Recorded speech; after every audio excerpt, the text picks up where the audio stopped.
अभी हो गया ना ऑन? हाँ सर, अभी ऑन हो गया। Thank you sir.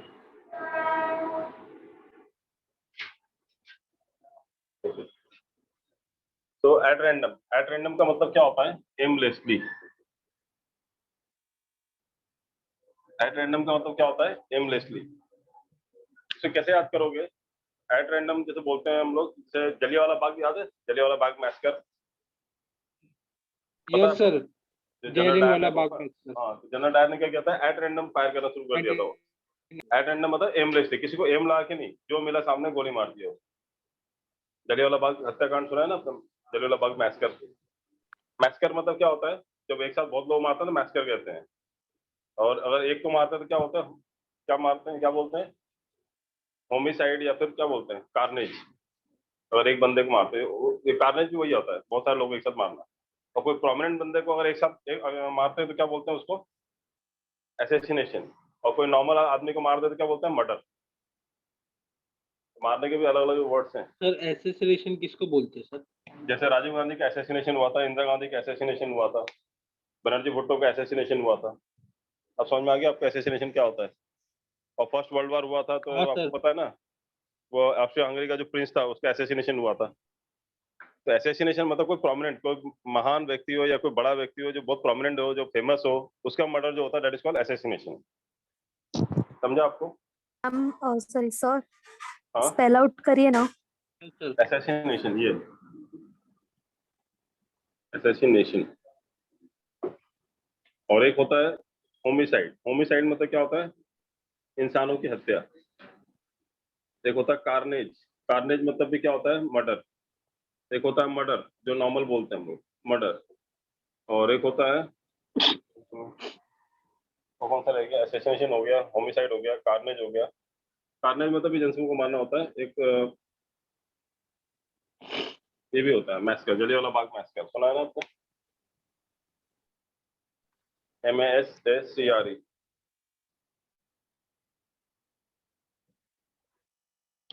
मैसकर का मतलब होता है हत्याकांड। होमिसाइड मींस नॉर्मल पर्सन को मारना। सॉरी, डबल एस होता है, वही लगी रहा था, डबल एस होता है ये। MASSCRE। हाँ, होमिसाइड मतलब इंसानों की हत्या। जैसे सुसाइड होता है, सुसाइड में तो क्या होता है? आत्महत्या। तो होमिसाइड में तो होमी क्या होता है? एक्चुअली इंसानों को बोलते हैं होमोसेपियंस। मालूम है आपको? होमोसेपियंस ये साइंटिफिक नाम है। होमोसेपियंस किसको बोलते हैं? इंसानों को। तो इसलिए वर्ड बना है होमिसाइड, मतलब इंसानों की हत्या। क्लियर है? होमोसेपियंस कहते हैं ना इंसानों को, साइंटिफिक वर्ड। चलो एनीवे, ये हमारा मोटिव नहीं था। हमारा मोटिव इडियम से फिजिक्स, जब वोकैबुलरी पढ़ाऊंगा तो आपको बताऊंगा इसे। अभी आप मुझे बताओ, एट रैंडम का मतलब क्या होता है? एमलेसली। एमलेसली मतलब क्या हो गया? जो बिना एम के काम हो। एट रैंडम, जैसे कई लोग क्या होता है, एट रैंडम सोचना शुरू कर देता है, ये वाला बिजनेस कर लेते हैं, कल पता चला, कल सुबह उठे पता चला नहीं ये वाला बिजनेस कर लेते हैं। वो भी क्या होता है? एट रैंडम उनकी थिंकिंग होती है, मतलब एमलेसली सोचते रहते हैं कुछ। Getting my point? Aimlessly. Yes sir. समझा ना आपको एट रैंडम क्या होता है? ओके, हाँ सर। नेक्स्ट वर्ड है। आज आपको 50 वर्ड्स याद कराऊंगा, 35 word sorry, at first sight. 35 to 50 idioms आपको, 35 से 40 50 के बीच में आपको इडियम्स याद कराऊंगा। आपको याद करना है idioms and phrases. At first sight. At first sight मतलब क्या होता है? At first meeting. Eight first meeting. Meeting. तो आपके एग्जाम में क्या लिखा आता है मालूम है? एट फर्स्ट साइट मतलब होता है एट फर्स्ट व्यू। ऑप्शन आ जाता है एट फर्स्ट व्यू, ऐसा आता है एट फर्स्ट व्यू, पहला ऑप्शन। दूसरा ऑप्शन आएगा एट फर्स्ट सीन। तीसरा ऑप्शन आएगा एट फर्स्ट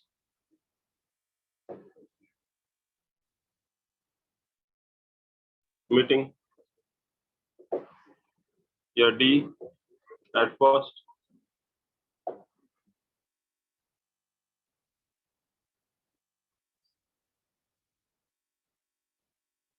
बना लो आप, लुक। At first look. चलो that's good. At first look, option कौन सा सही होगा? At first meeting. ज्यादा लोग इस पे टिक मार के आते हैं, ये भी गलत है, और ये इस पे टिक मार के आते हैं, ये भी गलत है। ये एट फर्स्ट साइट में पहली सीन पे ये भी गलत है। समझ में आया ना, ज्यादा लोग गलत है इस चीज में।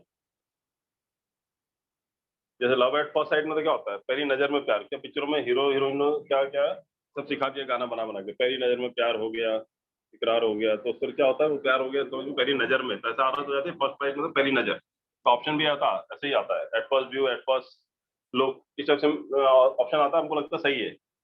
But actually at first sight का मतलब क्या होता है, ये फ्रेज है, मतलब जो लिटरली जो वर्ड लिखा है उसका मतलब वैसा नहीं लोगे आप।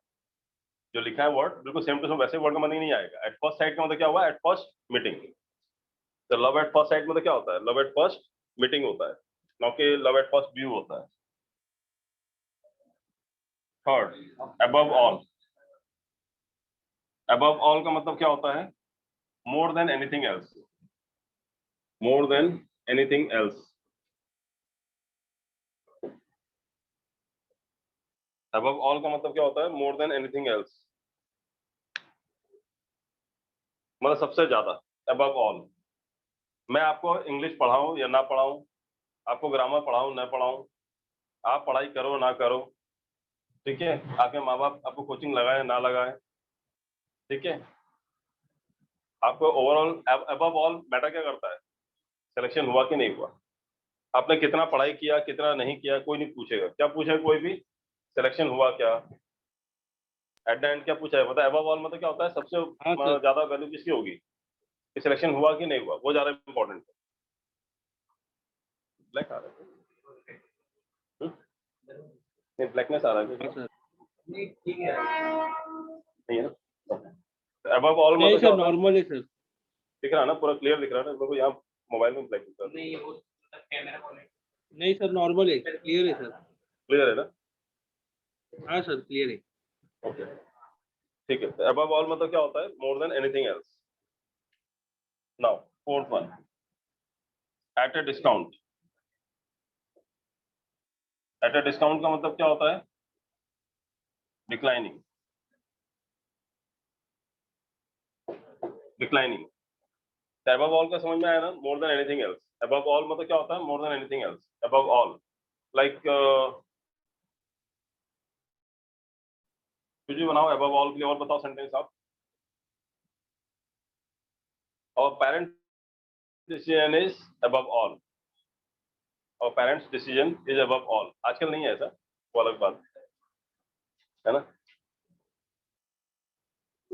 होना भी नहीं चाहिए ना, जनरेशन गैप है। Yes, sir. So they don't understand मतलब, yes sir, देखो आया जवाब, yes sir, because they don't understand मतलब what we feel, they behave as like जो primitive time में उनके टाइम में चलता था तो वैसे ही चलेगा सब कुछ, but things are not same.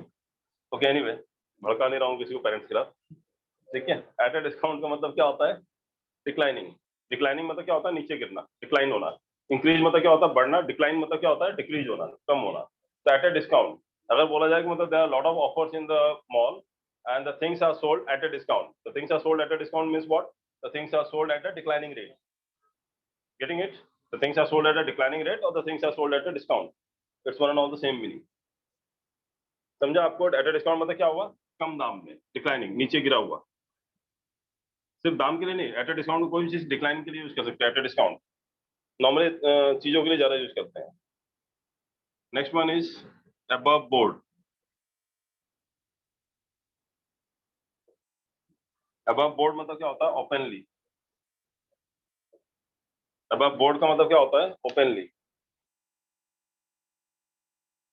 अच्छा आज मैं आपको पूरा जो है ना, ये जितना भी आपको पढ़ा रहा हूँ मैं, इसमें टोटल जो है 419 के आसपास हैं, 420 के आसपास है, 419 के आसपास।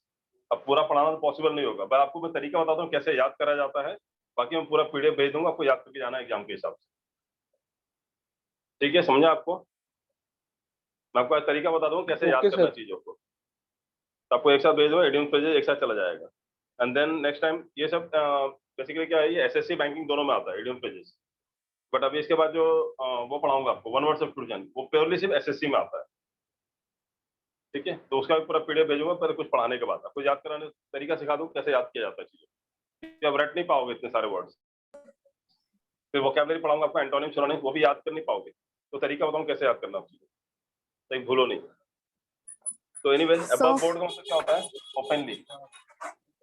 ओपनली मतलब कैसा? If you have any doubt then come above board. यदि कोई डाउट है तो कम अबव बोर्ड मतलब क्या होता है? ओपनली आओ, जो पूछना है पूछो। कम अबव बोर्ड मतलब क्या होगा? आप ओपनली पूछो। So, getting it? हाँ बोलो। सर ये जो इडियम फ्रेजेस है वो किस तरीके से आएगा? अभी आपने जैसे बताया 4 ऑप्शन दिया रहेगा, देखो ऐसे एक ही तो वो आएगा क्या एक एग्जाम नहीं में? नहीं एक वो तरीका है। इसके अलावा आपको आ जाता है एग्जाम में आता है जैसे the decision of the principal is above all in the college. अब अबव ऑल का मीनिंग क्या होगा? पहला option, more than anything else, above everyone, above the roof of the tower, कुछ भी ऐसा ऑप्शन, 4 ऑप्शन दे देंगे। बट आपको पता है कि अबव ऑल यहाँ जो सेंटेंस में यूज किया गया है वो किस सेंस में यूज किया गया है? That the value of the principal is more than anything else. More than anything else. समझ में आया आपको? तो एक तो ये तरीका होता है, एक सेंटेंस में आपको दिया जाएगा और इसको बोल्ड कर दिया जाएगा। मतलब बाकी sentence Okay. Normal writing typing में लिखा जाएगा, इसको थोड़ा सा क्या करेंगे, ऐसा बोल्ड कर देंगे। समझ में आया आपको? अब पूछेंगे जो बोल्ड लेटर में लिखा हुआ है इसका मीनिंग बताओ, इस फ्रेज का मीनिंग बताओ, और 4 ऑप्शन दे देंगे ऐसा, ये बोल्ड लेटर में कर देंगे। और यहाँ लिखा रहेगा सेंटेंस, लिखा रहेगा सेंटेंस नॉर्मल मतलब इसमें लिखा रहेगा स्पेलिंग में, और ये जो है बोल्ड लेटर में दिखा रहेगा। तो आपसे पूछा जाएगा जो फ्रेज है बोल्ड लेटर में इसका मीनिंग बताओ क्या आएगा। Which of the following is the correct answer for this bold idioms या बोल्ड फ्रेज? तो उसमें से आपको टिक लगाना पड़ेगा ऑप्शन में। Getting it? Yes, तो sir. एक तरीका वैसा आता है 4 ऑप्शन का, एक तरीका ये आता है, और भी तरीके बताऊं कैसे आते हैं क्या? इसके बहुत अलग अलग टाइप से पूछा जाता है। ठीक है, एक तो ऐसा हो गया एट फर्स्ट साइट, मतलब यहाँ पे वर्ड के हिसाब से घूम जाते हैं। एक होता है कि अबव ऑल का सेंटेंस में क्या सेंस है वो निकालने के लिए आता है, और एक आता है यहाँ नहीं बता पाऊंगा, आगे बताता हूँ मैं, इसमें कंफ्यूजन नहीं होगा, दूसरे में बताता हूँ आपको। ठीक है, तो अबव बोर्ड समझ में आया आपको? ओपनली अबव बोर्ड मतलब क्या होता है? बोर्ड पे आओ, बोर्ड पे आओ मतलब क्या हो? बोर्ड पे आके बताओ, ओपनली आके बताओ। याद हो गया आपको? पूरा समझ में आया? Yes, sir. Okay.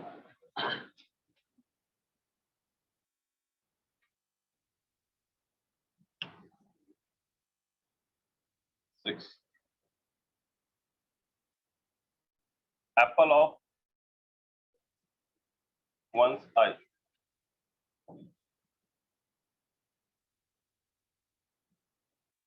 Apple of discord. कोई स्पेलिंग समझ में नहीं आया तो पूछ लेना, वैसे तो मैं आपको टाइपिंग वाला दे दूंगा तो दिक्कत नहीं आएगी, लेकिन फिर भी अगर मेरी स्पेलिंग समझ में नहीं आया तो बता देना। एप्पल PIE ऑर्डर,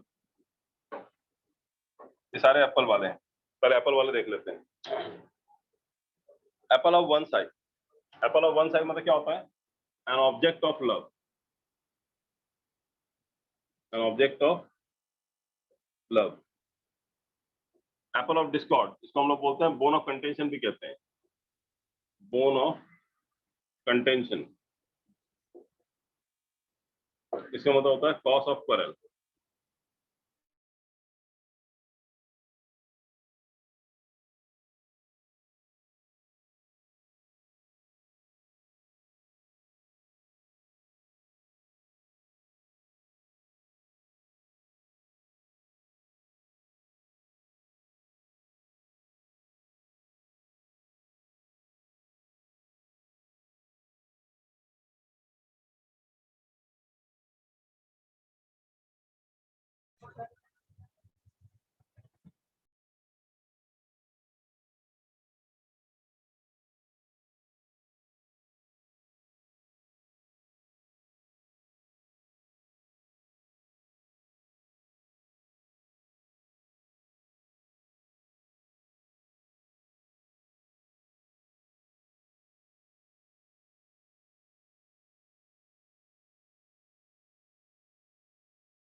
अभी आ रही है आप लोग को आवाज? Yes sir. हाँ सर, बड़ी इको हो रहा है आपका आवाज। हाँ हाँ, वो सॉरी, उनका नेट का इशू बहुत ज्यादा हो रहा है, देखता हूँ। तो एप्पल ऑफ वन साइड, ये समझ में आपको? An object of love. Apple of discord मतलब bone of continuous cause of quarrel. Apple pie order मतलब इनपरफेक्ट ऑर्डर। मैं आपको समझाता हूँ कैसा होता है ये imperfect order. Okay, apple of one side मतलब ऐसा एप्पल ऑफ वंस आई, मतलब किसी की आंखों में, मतलब वो एप्पल जो है बहुत प्यारा लगने लगे, मतलब बहुत अच्छा लग रहा है कि यार काश मुझे मिल जाए Apple, Apple of one side, मतलब उसकी आंखों में। हिंदी में क्या बोलते हैं इसको? आंखों का तारा। सुना है कभी आपने? ज्यादातर जो छोटे वाले हाँ बेटे सर। होते हैं ना, छोटे वाले बच्चे जो होते हैं, मतलब 4-5 भाई बहन है, सबसे छोटा वाला जो होता है वो पूरे घर वालों का आंखों का तारा होता है कि नहीं होता है? बड़ा वाला तो कभी नहीं होता, मैं बड़ा वाला हूँ इसलिए बोल रहा हूँ। यस छोटा सर। वाला जो होता है, छोटा वाला जो होता है क्या होता है? Is an apple of whole families eye. पूरे परिवार, वंस की आप फैमिली लगा देते, फैमिलीज आई तो पूरे परिवार के आंखों का तारा होता है, एन ऑब्जेक्ट ऑफ लव। समझा? आपको सुना है ना आपने आंखों का तारा? हाँ सर। सुना है? तब आपका ऑप्शन में कैसा आता है? मैं सर सर आवाज आपका आपका आवाज आवाज आवाज गया क्या? सर।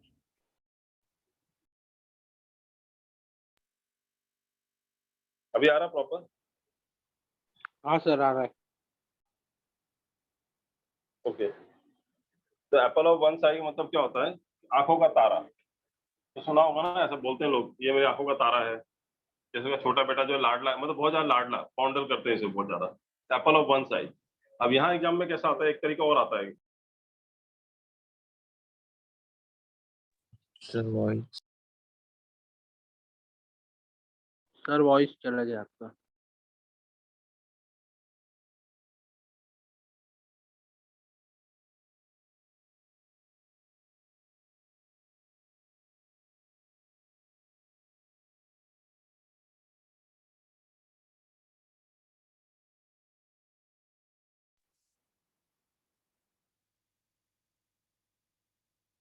आवाज आ रही है मेरी? हाँ सर। हेलो। ओके। तो एप्पल ऑफ वन साइड का मतलब क्या होता है कि वन मतलब क्या होता है? किसी के आंखों का तारा। तो तारा के लिए स्टार नहीं है, क्या है यहाँ पे? एप्पल है। ठीक है। अब आपका ऑप्शन कैसे आता है? पहला ऑप्शन एप्पल ऑफ, ये भी एक तरीका पूछने का, एप्पल ऑफ वन आई। दूसरा apple of one eye. Third apples of one eye. और चौथा option apple of one eye. अब चारों ऑप्शन में से कौन सा फ्रेज सही है? 3। हाँ, third option. Third sir. Third में एप्पल्स लिखा है बेटा, यहाँ पे apple. Second second second second one. सेकंड में आई लिखा है, यहाँ पे आई लिखा है। Sir fourth option Fourth, apple sir. Of eye. समझ में आया ना क्या होता है? जल्दीबाजी में किसी पे टिक मार के चले आओगे आप। तो ये भी एक तरीका पूछने का कि कौन सा फ्रेज सही है। तो आपको याद नहीं रहेगा ना, तो पता नहीं, याद नहीं रहेगा वहां जाके भाई एप्पल था कि एप्पल्स था, वन था कि वंस था, आई था कि आई था। मतलब आपको इतनी बारीकी से चीज ध्यान रखनी पड़ेगी, ध्यान रखना ऐसे वाले फ्रेजेस। यहाँ पर नहीं आएगा, यहाँ भी आ सकता है apples of one discord, apples of discord, apple of once discord डाल देंगे बीच में, है ना, या apple of discord with contention, ऐसा कुछ डाल देंगे। तो आपको समझ में आना चाहिए कि एक्चुअल कौन सा था। समझा आपको? हाँ सर। जैसे एप्पल पाई ऑर्डर लिख देंगे, Apple perfect order, Apple proper order, Apple pie order, Apple pies order, या एप्पल पाई ऑर्डर, या एप्पल्स पाई ऑर्डर। तो आपको पता होना चाहिए कि एक्चुअल कौन सा था। समझा आपको? ये भी एक तरीका पूछने का। अभी देखा ना आपने कितना कंफ्यूजन हो गया, सामने सामने लिखा फिर भी नहीं दिख रहा आपको। तो एग्जाम में सोचो क्या दिखेगा जब 30 सेकंड में सॉल्व करना रहेगा। वैसे इंग्लिश पेपर तो वैसे 2-3 सेकंड का होता है, ढंग से याद है, और नहीं तो फिर तुम 5 घंटे बैठा दे तो भी कुछ नहीं बनने वाला। हेलो। हेलो। हाँ बोल। आया समझ में? आया आपको? हाँ सर। तो एप्पल ऑफ वन साइड मतलब क्या हुआ? An object of love. The youngest child is apple of his parents eye. समझ में आया आपको? या फिर the grand children are the apple of grand parents eye. तो ग्रैंड पेरेंट्स आई होगा या ग्रैंड पेरेंट्स आईज होगा? आई। आई होगा, ध्यान रखना आप, जो है वो फ्रेज वैसे ही रहेगा। ये समझ में आ गया? एप्पल ऑफ वन साइड, आंखों का तारा, मतलब बहुत लाडला प्यारा। एप्पल ऑफ हाँ डिस्कॉर्ड, सर। डिस्कॉर्ड मतलब क्या होता है? झगड़ा। कंटेंशन, बोन ऑफ कंटेंशन मतलब हड्डी होता है, गले की हड्डी। या cause of quarrel, root cause of quarrel, झगड़े की जड़। तो कंटेंशन मतलब क्या होता है? झगड़ा। और डिस्कॉर्ड मतलब झगड़ा, क्वारल मतलब झगड़ा। तो झगड़े का एप्पल ऑफ डिस्कॉर्ड मतलब ऐसा एप्पल जिसको लेकर लड़ाई हो रही है कि मैं खाऊंगा, इस तरह समझ लो आप। एप्पल ऑफ डिस्कॉर्ड मतलब क्या हुआ, ऐसा झगड़ा हो रहा है कि मैं खाऊंगा या मैं खाऊंगा, इस तरह से एप्पल को लेकर डिस्कॉर्ड हो रहा है, मतलब झगड़ा हो रहा है आपस में। या बोन ऑफ कंटेंशन मतलब गले की हड्डी हो जाती है ना, झगड़ा हो रहा है उसके लिए। ये कुत्ते लड़ते हैं ना हड्डी के लिए, मैं खाऊंगा, वैसा बोन ऑफ कंटेंशन। ठीक है, देखा होगा ना, बचपन में देखा होगा, कुत्ते के मुंह में हड्डी डाल देते हैं, दोनों डॉग्स जो आपस में लड़ाई करते हैं, तो बोन ऑफ कंटेंशन वो हड्डी क्या होता है, झगड़े का जड़ होता है। जैसे ज्यादातर हम लोग यूज करते हैं एप्पल ऑफ डिस्कॉर्ड के लिए, that property has become an apple of Discord between the two family. मतलब वो प्रॉपर्टी जो है वो दो परिवारों के बीच में क्या बन गई है, एप्पल ऑफ डिस्कॉर्ड या बोन ऑफ कंटेंशन या कॉज ऑफ क्वेरल।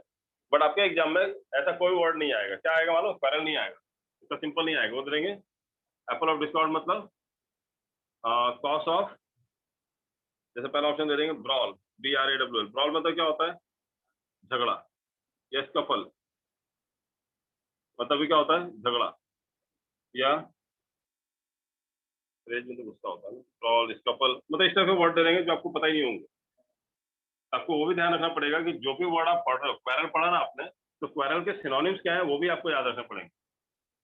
वो आपको लिस्ट में नहीं मिलेंगे, लेकिन आपको ध्यान रखना पड़ेगा, पढ़ने का तरीका वही है। यदि क्वेरल लिखा हुआ है तो क्वेरल का सिनोनिम्स क्या क्या है वो भी याद रखो, क्योंकि आपके एग्जाम में जरूरी नहीं कि इतना सिंपल तरीके से कॉज ऑफ क्वेरल, ये मैंने आपको समझाने के लिए बता दिया। बट आपके एग्जाम में वर्ड आ जाएगा cause of brawl, cause of scuffle, तो फिर या कॉज ऑफ बैशअप, अगर ऐसा वर्ड दे दिया तो फिर आप तो घूम जाओगे, आपको तो पता ही नहीं, आपको क्वेरल पता है आपको तो। अभी समझ में आया आपको कैसे पढ़ना है? मैं ही बोल रहा हूँ, मैं पूरे 420 नहीं पढ़ा पाऊंगा, मैं 425। मैं आपको तरीका बता रहा हूँ पढ़ना कैसे है इस चीज को। एक तो वो बड़ी बारीकी से देखना पड़ेगा, वंस आई है या आईज है वो भी ध्यान रखना पड़ेगा। दूसरा जो लिखा है एप्पल ऑफ वंस आई मतलब क्या होता है, आंखों का एप्पल नहीं है, आंखों का तारा है हिंदी में, बट यहाँ पे तारा का स्टार नहीं मिलेगा आपको, तो ट्रांसलेट मत करना इसमें। दूसरा ये कि सेंटेंस के सेंस के हिसाब से क्या बनता है वो भी ध्यान रखना पड़ेगा।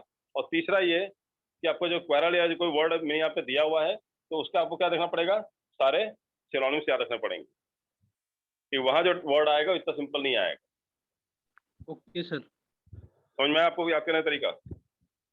हाँ सर। तो इससे क्या होगा, आपको दो फायदे रहेंगे। एक तो आपको वोकैबुलरी स्ट्रांग हो जाएगी, और दूसरा आपको अगर इसके बेस पर कुछ क्वेश्चन पूछा जाता है तो आपको ये दिक्कत नहीं आएगी कि पता नहीं कौन सा वर्ड देंगे, कोई वर्ड देंगे आपको समझ में आ जाएगा क्या लगाना है।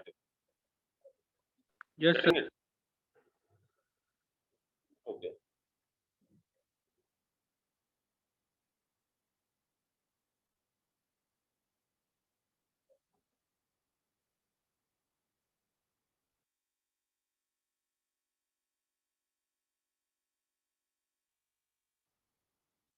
देन नेक्स्ट है apple of discord. Apple of discord मतलब क्या होता है, बोन ऑफ कंटेंशन। ये समझ में आ गया ना आपको, बोन ऑफ कंटेंशन या एप्पल ऑफ डिस्कॉर्ड। हाँ sir. Apple pie order, Apple pie order में नाम से लग रहा है एप्पल कैसे आते हैं, ज्यादातर आपने देखा एप्पल का बक्सा जैसा होता है, एप्पल को कैसे रखते हैं, एक हाँ बॉक्स सर। आता है, बॉक्स आता है लकड़ी का बना होता है, उसमें एप्पल क्या होता है बहुत अलग अलग टाइप के उसमें रखा जाता है। एग्स को रखते हैं ना, वैसे एप्पल को भी अलग अलग रखा जाता है, क्योंकि अगर दो एप्पल आपस में टकरा गए तो जहाँ टकराते हैं वहाँ दब जाता है, और वहाँ पे क्या होता है, रस्ट फॉर्मेशन शुरू हो जाता है, क्योंकि आयरन ज्यादा होता है ना इसमें। एप्पल काट के रख दो, देखा होगा आपने, लाल लाल हो जाता है, यस सर। तो आयरन ऑक्साइड फॉर्मेशन चालू हो जाता है उसके अंदर एयर लगते ही। तो वहाँ पे क्या होता है, उस जगह से वहाँ से क्या होता है, रॉट होना शुरू हो जाता है, सड़ना शुरू हो जाता है, रॉटिंग शुरू हो जाता है वहाँ से। इसलिए एप्पल क्या रखता है, हमेशा पाई ऑर्डर में रखा जाता है, प्रॉपर अरेंज करके रखा जाता है कि टकराए नहीं, दबे नहीं, तो खराब नहीं हो, बिकॉज ये पेरिशेबल आइटम्स होते हैं, तो जरा कश्मीर से यहाँ आते आते सड़ जाए। ठीक है, तो एप्पल पाई ऑर्डर मतलब क्या होता है, इनप्रॉपर ऑर्डर या इनपरफेक्ट ऑर्डर, इनप्रॉपर ऑर्डर। अब जैसे मैं बोलूँ कि एप्पल पाई ऑर्डर कैसे, एग्जाम्पल बताओ। जैसे एग्जामिनर होता है ना, कंट्रोलर आते हैं ना एग्जाम में चेक करने के लिए कि चीटिंग वीटिंग तो नहीं हो रही है ना। तो when the controller came to the classroom he found that every student was sitting in the apple pie order. ये सारे बच्चे कैसे बैठे थे, एप्पल पाई ऑर्डर में बैठे थे, मतलब चीटिंग नहीं हो रही थी, सब प्रॉपर अपने अपनी जगह बैठे थे। Getting it? और सर ये इनपरफेक्ट ऑर्डर बोला है ना सर? अरे इम्परफेक्ट नहीं बोला, इनपरफेक्ट है, परफेक्ट ऑर्डर में बैठे, प्रॉपर ऑर्डर में बैठे हैं। आई एम नहीं, आई एन है। स्पेस है क्या दोनों के बीच में? एम है क्या एन है सर? एम नहीं है बेटा, एन है, आई एन। इम्परफेक्ट तो एक साथ लिखता है ना मुझे, इन परफेक्ट ऑर्डर। अब समझा आपको? अगर मैं इम्परफेक्ट लिखता ऐसा लिखता ना, IMPERFECT, इम्परफेक्ट मतलब परफेक्ट नहीं है, तो ये गलत हो जाएगा। नहीं सर, वो एम दिख रहा था। अरे दिख रहा था, लेकिन आपको दिमाग लगाओ ना, एप्पल पाई ऑर्डर दिख रहा है कि ऑर्डर में कोई चीज, अब बता भी रहा हूँ कहानी आपको। एप्पल पाई ऑर्डर मतलब क्या हुआ, परफेक्ट ऑर्डर में, प्रॉपर ऑर्डर में, कोई मतलब समझा आपको। जैसे आप गांव गए, गांव से आए वापस घर, आपने ताला खोला घर का और देखा अपने अलमारी जेवरात सब कुछ क्या है एप्पल पाई ऑर्डर में पड़े, मतलब क्या हुआ, चोरी नहीं हुई आपको। समझे आप, समझे? Yes sir. हाँ, तो ये एप्पल पाई ऑर्डर मतलब चोरी नहीं हुई घर में, समझा ना आपको। तो एप्पल पाई ऑर्डर मतलब परफेक्ट हाँ। ऑर्डर में, प्रॉपर ऑर्डर में। चलो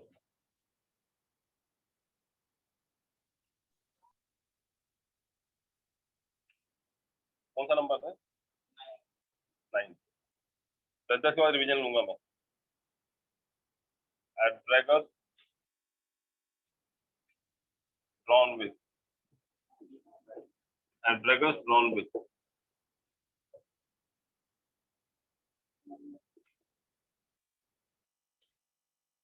to be enemies, and axe to grind.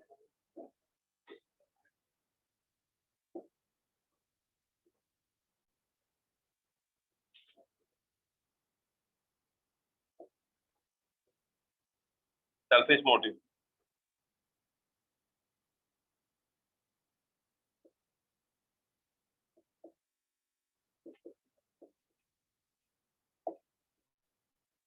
At one's wit's end, to be in confusion. To be in confusion. चलो ये 3 देखते हैं हम लोग। At daggers drawn with, मतलब क्या होता है, to be enemies। अब यहाँ पे क्या करना पड़ता है, जब भी आप इडियम से फ्रेजेस याद करते हो ना, सारे वर्ड की मीनिंग आपको पता होनी चाहिए। ड्रैगर्स क्या होते हैं, अच्छा ड्रॉ करना क्या होता है, खींचना, ये पता है ना आपको। ड्रॉ मतलब क्या होता है, ड्रॉर होता है ना, टेबल में ड्रॉर होता है, ड्रॉ करना क्या होता है, खींचना। या ड्रॉ मतलब लकीर भी क्या करते हो, खींचते हो, ड्रॉ करना। तो ड्रैगर्स मतलब क्या होता है, देखा हुआ है सरदार लोग रखते हैं ड्रैगर, ड्रैगर रखते हैं ना, थोड़ा कटार टाइप का रहता है, दैट इज कॉल्ड ड्रैगर। तो ड्रैगर ड्रॉन में मतलब क्या होता है, कटार खींच दिया, मतलब क्या हुआ, हम लोग हिंदी में क्या होता है, तलवारें खींच गई दोनों के बीच में, दो परिवारों के बीच में तलवारें खींच गई, ऐसा बोलते हैं हिंदी में। तो तलवारें खींच गई मतलब क्या हुआ, दोनों क्या हो गए, टू बी एनिमीज, दुश्मन बन गए। कुछ चीजें लिटरल मीनिंग से होता है, कुछ चीजें आपको याद रखना पड़ेगा, इस टाइप से हो सकता है याद रखने के लिए। तो ड्रैगर ड्रॉन में मतलब क्या हुआ, ड्रैगर ड्रॉन मतलब क्या हुआ, तलवारें खींच गई, ऐसे याद कर लो आप। अब वो स्वॉर्ड नहीं लिखा, स्वॉर्ड में तलवार होता है, ड्रैगन मतलब क्या होता है, छोटा खुरपी जैसा होता है ना, वैसा होता है। तो ड्रैगन ड्रॉन विद मतलब हम लोग याद कैसे रखें, तलवारें खींच गई, दो परिवार में तलवारें खींच गई मतलब क्या हुआ, दोनों बीच में क्या हो गई, एनिमिटी आ गई, दुश्मनी आ गई। बट आपके एग्जाम में एनिमीज नहीं आता है, कौन सा वर्ड आता है बताऊं आपको, ये वर्ड सुना है आपने, फो, टू बी फो, फो सुना है, कोई फो, फो मतलब क्या होता है, दुश्मन। मैं वही आपको कह रहा हूँ कि अगर जो ऐसा वर्ड आता है ना, एनिमीज वगैरह सिंपल वाले वर्ड, इनके आपको सिनोनिम्स याद करने पड़ेंगे कि दुश्मन को और क्या क्या बोलते हैं।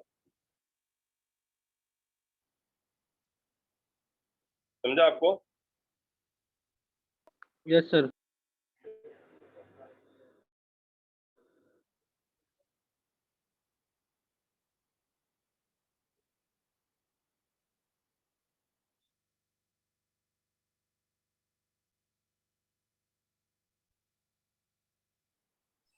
सर 10th वाला क्या लिखा है?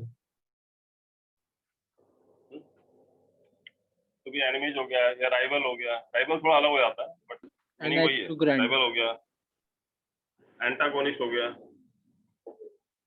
ये आपके सिनोनिम्स है। नहीं मैं आपको बता रहा हूँ कैसे याद करना है, आपको ये सारे वर्ड याद करने पड़ेंगे।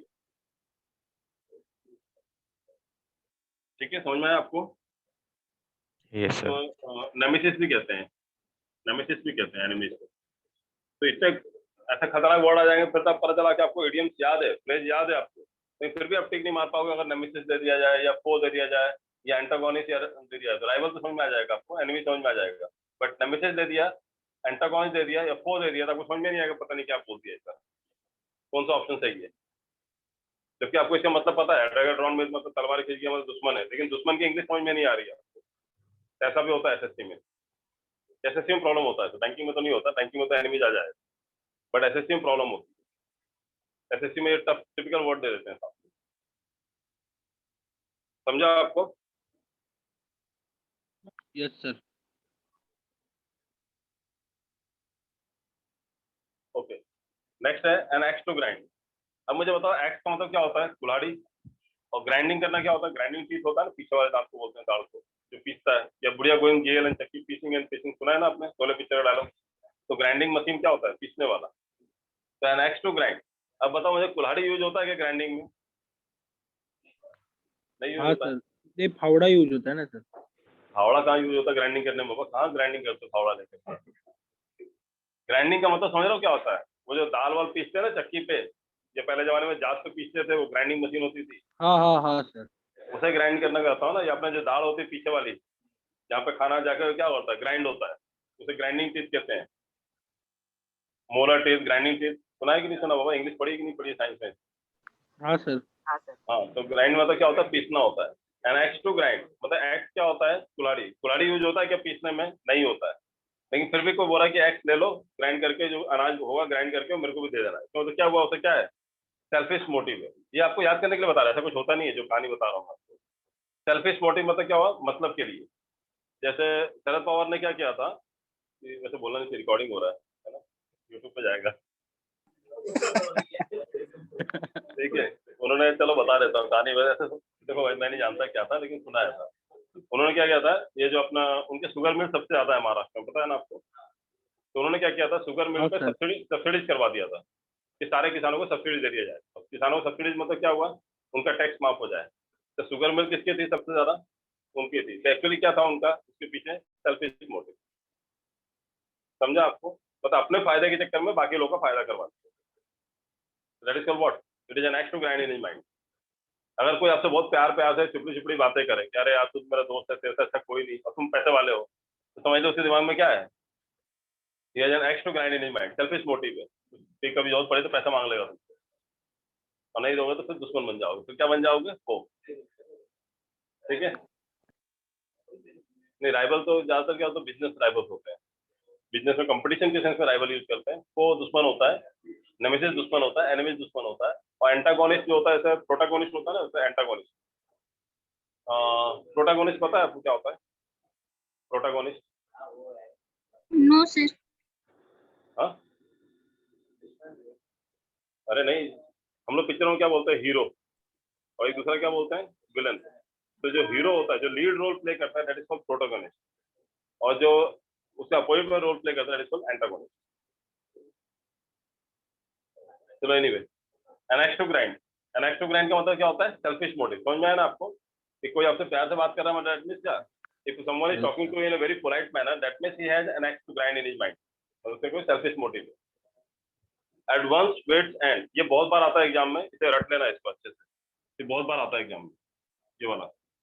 और एग्जाम में पिछले बार जो पूछा गया था, ऐसा पूछा गया था, यही वाला जो मैं बताया था ना आपको, एट वन विड्थ एंड, ऐसा पूछा था। दूसरा ऑप्शन था एट वन विड्थ, ये तो बिल्कुल कंफ्यूजन वाला था। एंड देख लो, पूरा दिया, वंस भी दिया, विड्थ भी दिया, खाली ये क्या कर दिया, एंड दिया, एंड कर दिया, एस लगा दिया, जबकि एंड में एस नहीं है। थर्ड वाले में एट वंस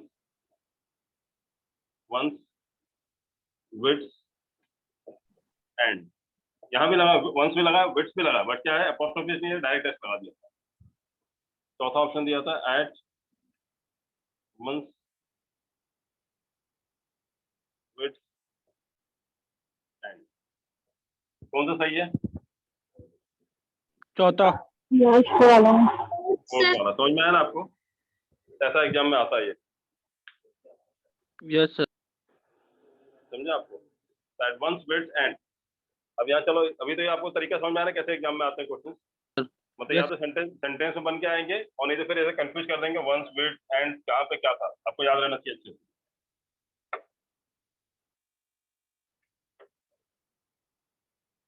चलो, एट वंस विड्थ एंड, जहाँ पे वंस मतलब किसी की, विड्थ, विड्थ मतलब क्या होता है, he is a very witty person. Witty मतलब क्या होता है, विटी पर्सन क्या होता है, विटी पर्सन का मतलब क्या होता है, बुद्धिमान व्यक्ति, इंटेलिजेंट पर्सन। विटी मतलब क्या होता है, is a very witty person, मतलब बहुत क्या है, बहुत इंटेलिजेंट है। ठीक है, तो विटी का मतलब क्या होता है, इंटेलिजेंट। तो एडवांस विड्थ एंड, जहाँ पे किसी की बुद्धि जो है एंड हो जाए, बंद हो जाए, मतलब कैसा हो जाएगा बंदा, जब बुद्धि बंद हो जाएगी कैसा हो जाएगा, to be in confusion. Confuse हो जाएगा। लेकिन एग्जाम में कंफ्यूजन नहीं आया था, वर्ड आया था डिलीमा। दादीमा नहीं, dilemma, DILEMMA, to be in dilemma. Dilemma मतलब क्या होता है? Confusion, puzzled. डिलीमा मतलब क्या होता है? कंफ्यूजन या पजल्ड, डिलीमा। तो आपको वही बोल रहा हूँ, आपको कंफ्यूजन लिखा है, टू बी इन कंफ्यूजन, ये सिंपल वर्ड है, इसमें सिनोनिम्स आपको याद करने पड़ेंगे। समझा आपको? Yes,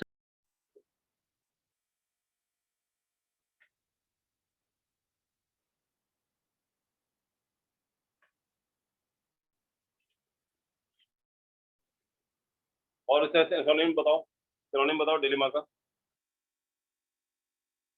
eight one's wit end, to be in confusion या डिलीमा, या दूसरा word to be in क्वांडरी,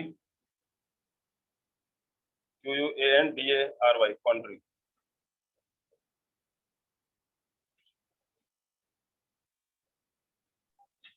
ambiguation, ambiguity, ये सब भी है।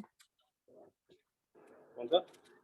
एम्बिक्विशन, एम्बिक्विटी, ये सब भी एम्बिग्विटी भी, हाँ वो भी है सकते हो। हम्म, तो समझा ना आपको? तो जो सिनोनिम्स है आपको याद रखने पड़ेंगे, but it's not only the word that you are listening over here कि भाई ये कंफ्यूजन दिया हुआ याद कर लिया हमने, ऐसा नहीं है। कंफ्यूजन के वर्ड के अलावा आपको उसके सारे सिनोनिम्स याद होने चाहिए। क्लियर है? तो ये आप ग्रुप में कब भेजोगे इसके PDF? अभी अभी क्लास के बाद मैं भेज दूंगा आपको, ग्रुप में भेज दूंगा मैं। आपको कौन सा ब्रांच से हो? थाने ब्रांच से, ये डोंबी बोलिए, डोंबी बोलिए। कहीं से भी हो आप लोग, ये PDF किसी और को मत भेजना, नहीं तो आपने पैसा भरा, फायदा कोई और उठाएगा। तो शेयरिंग के ऑप्शन में नॉर्मली देता नहीं हूँ मैं, लेकिन आपको दे रहा हूँ मैं, क्योंकि मुझे पता है अभी ऑनलाइन चल रहा है, मैं पर्सनली आपको सब कुछ दिखा नहीं सकता, सब चीजें, और आप फोटो कॉपी दे सकता हूँ। इससे बेटर होगा कि आप इसे फॉरवर्ड मत करना, फॉरवर्ड करना बहुत आसान होता है किसी के पास। तो दोस्ती यारी मत निभाना, आपने पैसा पे किया है, सामने वाले को फ्री में मिलेगा। समझा आपको? तो सिर्फ आपके लिए दूंगा, तो अपने लिए यूज करना, नहीं तो फिर दूसरे क्लास वाले भी यूज करना शुरू कर देंगे, क्योंकि मैंने खुद बनाया हुआ है पूरा, जो आपके एग्जाम में आता है उस हिसाब से। ये लोगो वगैरह मेरा लगा हुआ है, लेकिन लोगो भी हटाना कोई बड़ी बात नहीं है, टेक्निकल वाले बंदे जो लोगों का सब हटा देते हैं।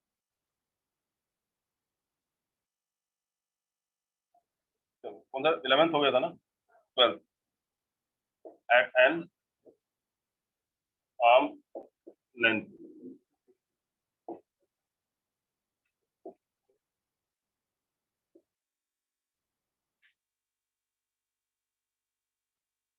Eight a stone's throw,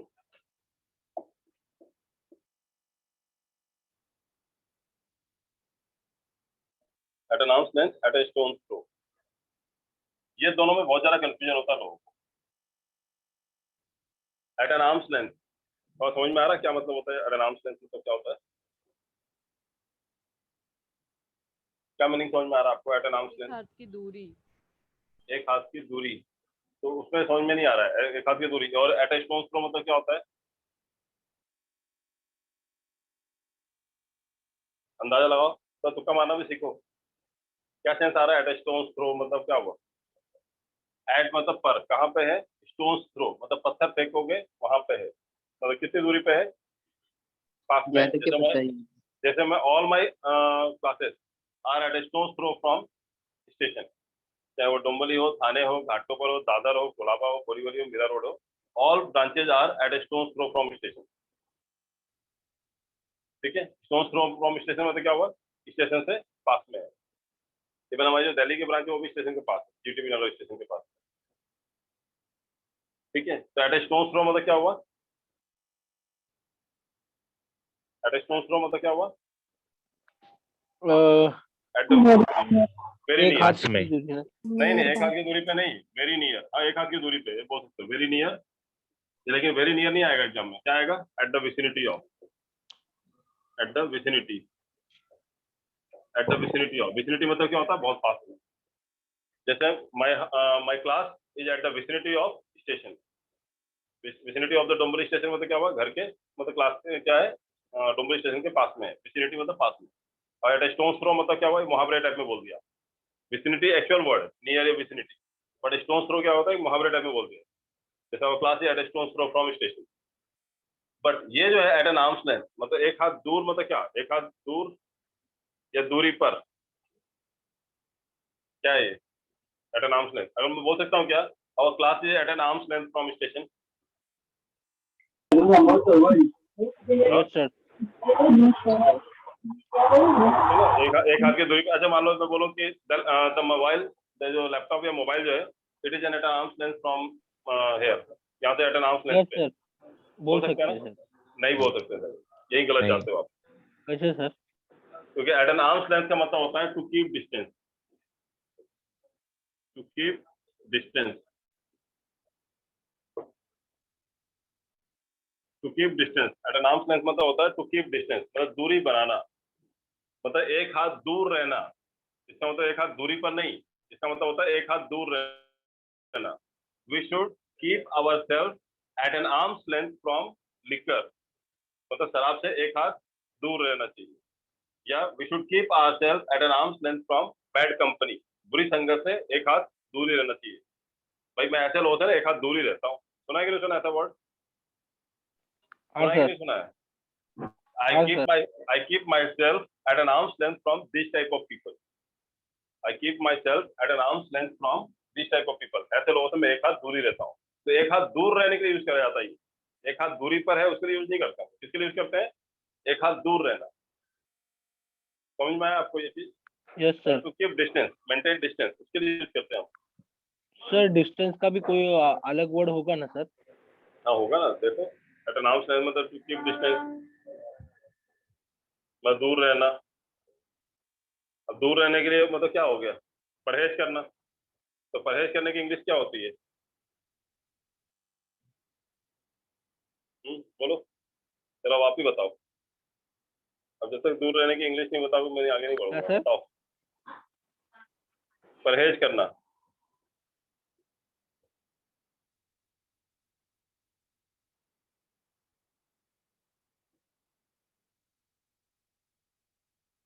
keep distance मतलब क्या होता है? परहेज करना होता है ना, बस दूर रहना सामने वाले से। हाँ सर। या डायबिटीज वालों को मिठाई से क्या होना चाहिए? मिठाई से क्या करना चाहिए? The diabetes patient should keep themselves at an arm's length from sweets. मिठाई से एक हाथ दूर रहना चाहिए।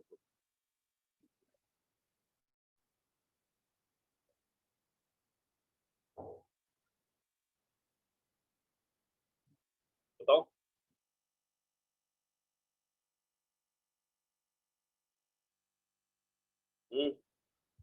कीप डिस्टेंस, इसका बताओ, बताओ वर्ड बताओ डिस्टेंस के लिए। डिस्टेंस का दूसरा वर्ड क्या है? Keep distance. डिस्टेंस नहीं है, कीप डिस्टेंस है।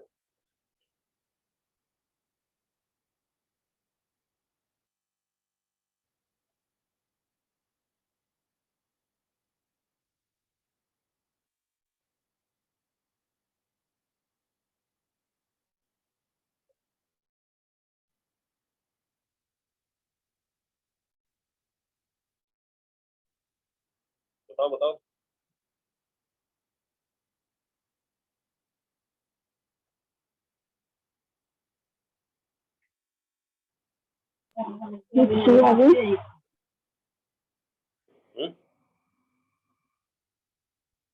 स्टे फार। स्टे अवे, स्टे फार, ठीक है। टू स्टे अवे, चलो ये भी ठीक है। Stay away from something. To keep space. To keep space. Keep space, space नहीं बोल सकते।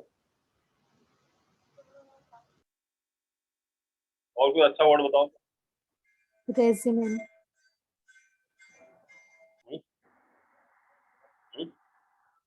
To keep gap.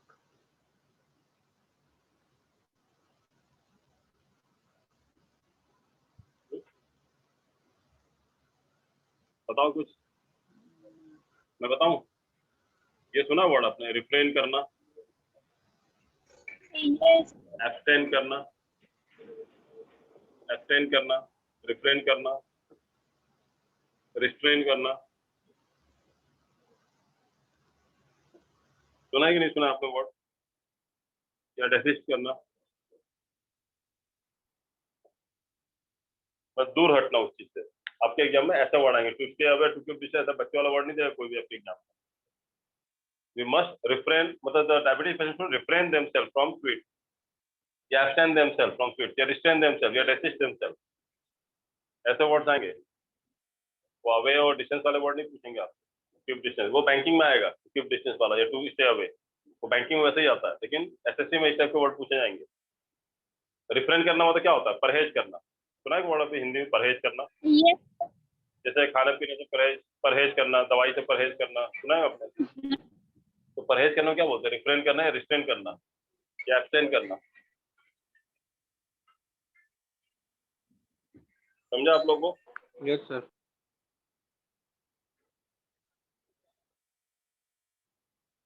ऐसे वर्ड देखो, आप लोग क्या कर रहे थे मालूम है? आप लोग डिस्टेंस का सिनोनिम निकालना शुरू कर दिया था। डिस्टेंस का मतलब अवे होता है, खाली डिस्टेंस का नहीं, कीप डिस्टेंस का मतलब क्या होता है? दूर रहना। दूर रहना मतलब क्या होता है? परहेज करना।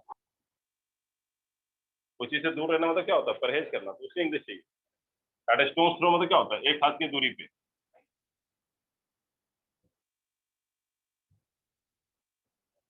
एट ए स्टोन्स थ्रो को और क्या बोलते हैं? Eight hand. इसको ये बोल सकते हो एट हैंड। एट हैंड मतलब क्या होता है? एक हाथ पे, एक हाथ की दूरी पर। यहाँ मतलब है एक हाथ की दूरी पर, एट हैंड। जैसे classes are at hand from station.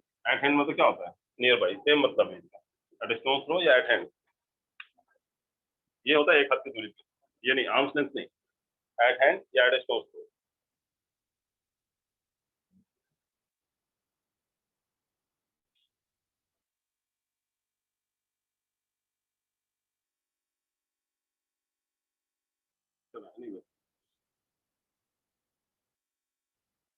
एक बार रिवाइज कर लें, देखें कितना याद है।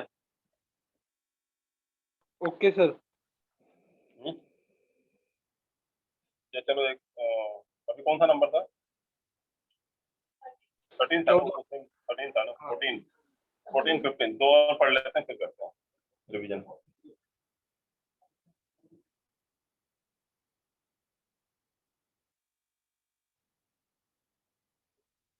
फेदर इन द कैप, सुना आपने? Feather in the cap, eight home in. Feather in the cap eight home in. Feather in the cap मतलब क्या होता है? Very good achievement.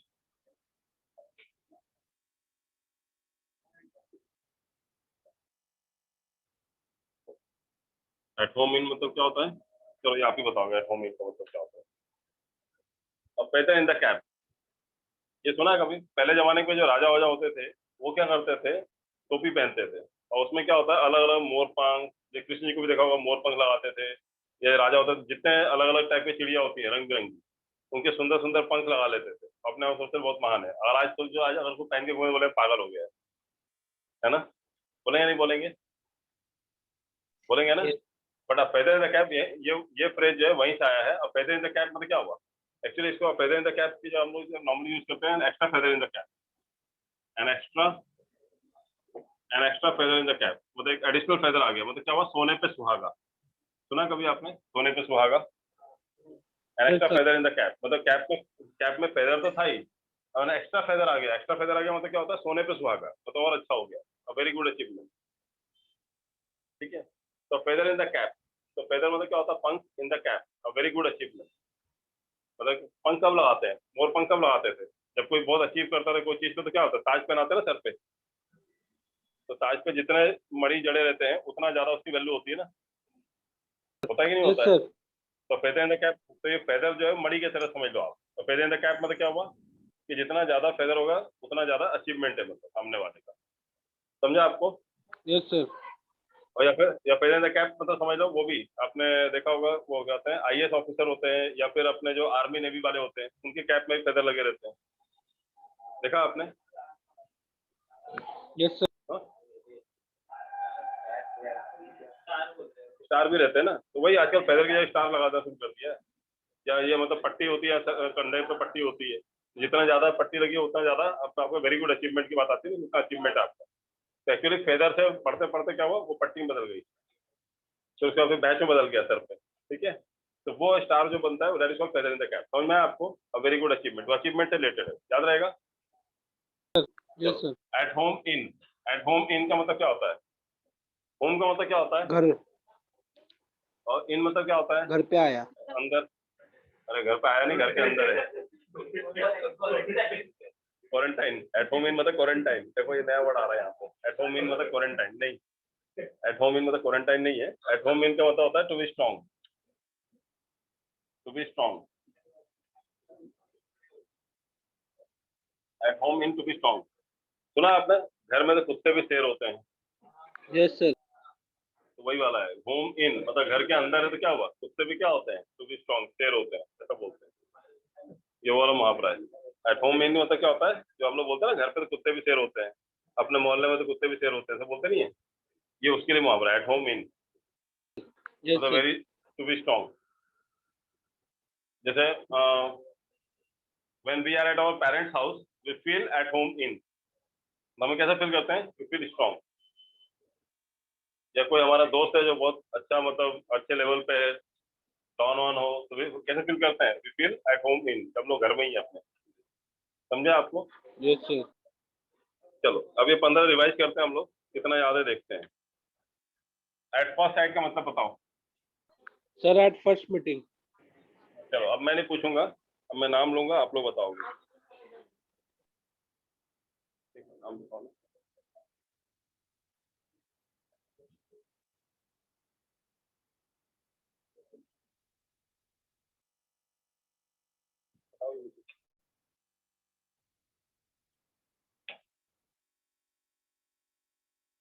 Okay.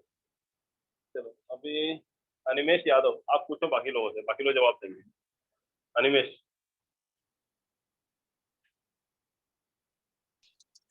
Sir actually मैंने लेट ज्वाइन किया लेक्चर. अरे कब ज्वाइन किया था? आज ही ज्वाइन किया ना? कल ज्वाइन किया था? हाँ मतलब 7:45 बजे कुछ तो 8 बजे 8 बजे. Okay okay. चलो फिर किसी और से देखते हैं.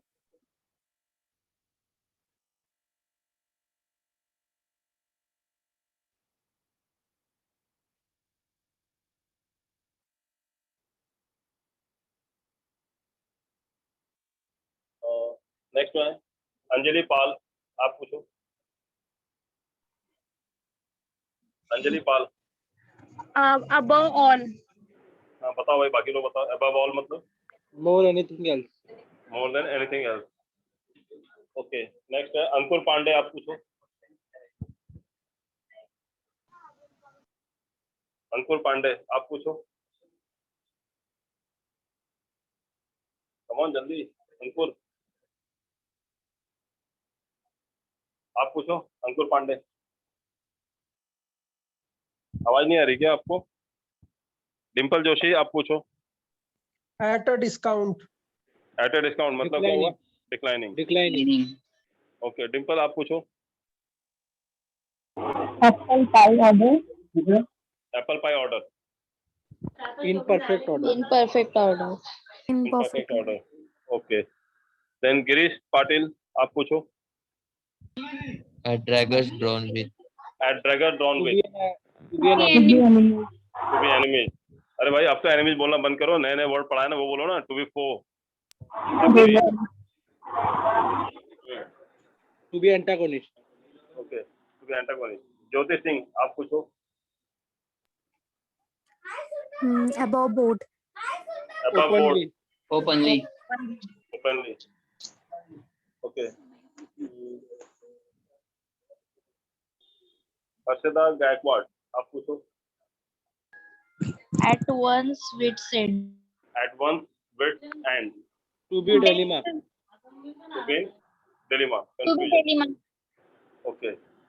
Puzzled. देन ज्योति सिंह आप पूछो. मैंने हम्म? पूछा था, मैंने वापस पूछूं? अच्छा आपने पूछा क्या ज्योति सिंह? Yes. कोमल आप पूछो. At arm's length. At an arm's length. At an arm's length बताओ. To keep distance. Keep distance. Refrain. To refrain. To refrain. To restrain. To be restrained. Abstain. हाँ विच Abstain. एब्सटेन. गुड. ऐसे word याद रखना पड़ेंगे आप. If you are going for SSC. For banking जा रहा है तो चल जाएगा. To keep distance. Okay next one is Momin Anas, आप पूछो। Apple of discord. Apple of Discord बताओ। बोन ऑफ कंटेंशन, मतलब root cause of quarrel. Cause of quarrel. Quarrel, okay. Then Omkar, आप पूछो।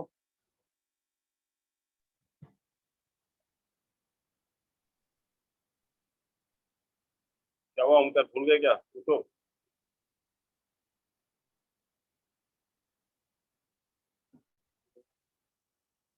ओमकार, आवाज नहीं आ रही आपकी।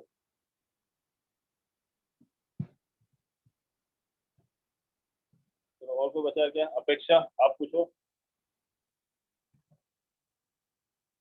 अपेक्षा, हाँ सर। आप पूछो। क्या वो क्वेश्चन में बचा नहीं क्या? सब पूछे क्या लोगों ने? मैं पूछना शुरू करूँ? बहुत सारे बाकी हैं। हाँ सर, ये चलेगा sir. Annex to yes sir, grind. अभी है। Annex to grind. Selfish motive. Selfish motive. क्या याद आ सेल्फिश रहा है मोटिव। आपको? कौन याद आ रहा है इसमें? Annex to grind में शरद पवार। ऐसे याद है? नहीं, ऐसे याद करवाता हूँ, ऐसे याद करवाता हूँ। बहुत सारे चीज नाम से याद रहते हैं। और at a stone's throw. एक हाथ Nearby. At vicinity. At a vicinity. Vicinity. Okay. Apple pie order. In perfect order. Perfect order. Perfect order. A feather in the cap. And a very good achievement. Achievement. A very good achievement. A very good achievement. At home in. To be strong. To be strong. चलो. At a loss. At a loss मतलब क्या होता है? To be puzzled. वही मतलब है, to be puzzled या to be in dilemma. ये पढ़ा था ना हमने? To be in dilemma. At a loss. जैसे after his parents died, he was at a loss. मतलब totally puzzled था, क्या करूं, कैसे करूं. या 10th क्लास में जब बच्चों का रिजल्ट आता है, तो they get into loss, they are at a loss कि कौन सब्जेक्ट लूं मैं. Totally puzzled होता है. And nowadays you are also at a loss कि समझ में नहीं आ रहा कौन सा कैरियर चूज करूंगा. सर, बोलो आप. वंस विट एंड का मतलब भी तो यही होता है ना, to be puzzle, to be वही मतलब होता है. एट अ लॉस बोलो या at a one's wit end बोलो, एक ही बात. एट अ लॉस मतलब क्या होता है? दिमाग शून्य हो जाता है, लॉस हो जाता है. अरे कहाँ गया, तो गुम हो जाता है. थोड़ी देर के लिए समझ पाओ. बोलते हैं ना, बिल्कुल आई वाज टोटली लॉस्ट, गुम गया थोड़ी देर के लिए, समझ में नहीं आता कहाँ, कुछ ब्लैंक हो गया था. बोलते नहीं बोलते ऐसा हम तो. आई वाज सर अभी मैडम ने क्या बोला? At a once what? At one's wit end पढ़ा दिया ना इससे पहले से मैंने. अच्छा वो वाला. ओके. हाँ हाँ. अभी ज्वाइन किया. नहीं सर, नहीं नहीं. Okay. Now 17th one.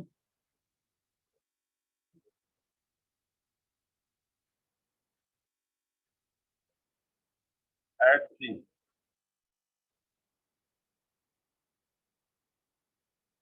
Eighteenth is as a rule. 19th, all in all.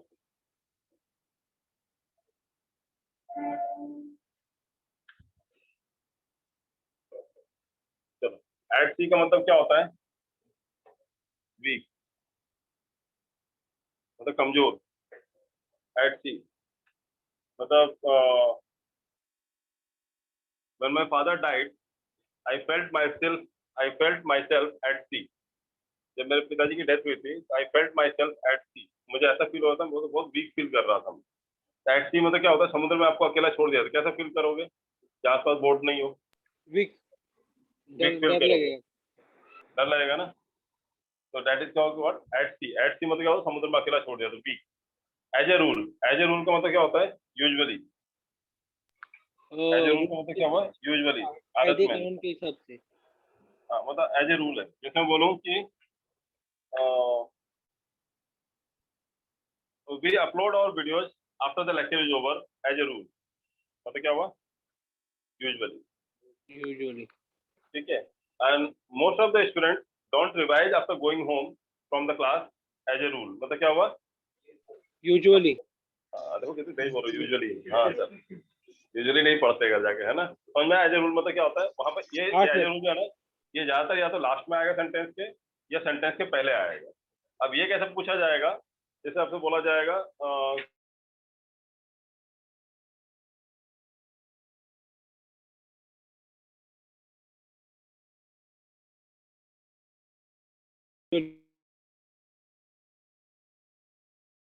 Word देंगे, तो कौन सा appropriate word? As a rule मतलब क्या होगा? कोई एज ए रूल मतलब रूल नहीं है, बट यूजुअली ऐसा ही होता है, रूल जैसा हो जाता है। एज ए रूल मतलब क्या होता है? रूल जैसा हो जाता है। एवरी टाइम गलत हो जाएगा। एवरी टाइम नहीं बोल सकते, यूजुअली आएगा। यूजुअली और एवरी टाइम में डिफरेंस आता है। एवरी टाइम भी वही होता है, लेकिन एवरी टाइम मतलब होता है यूजुअली मतलब कभी कभी ना। नहीं, यूजुअली मतलब मोस्ट ऑफ द टाइम, ज्यादातर time.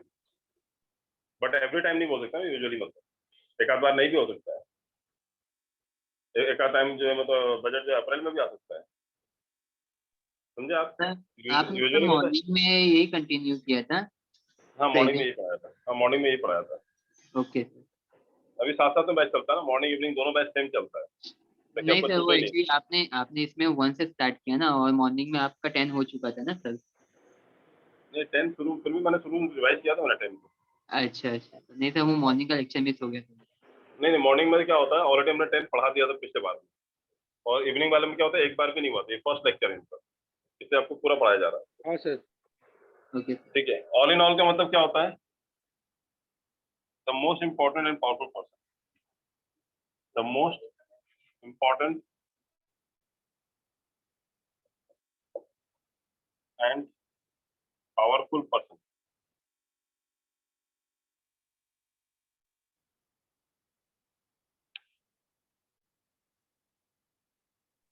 Sir most all in important all one above all, ये दोनों के बीच में सर क्या डिफरेंस है?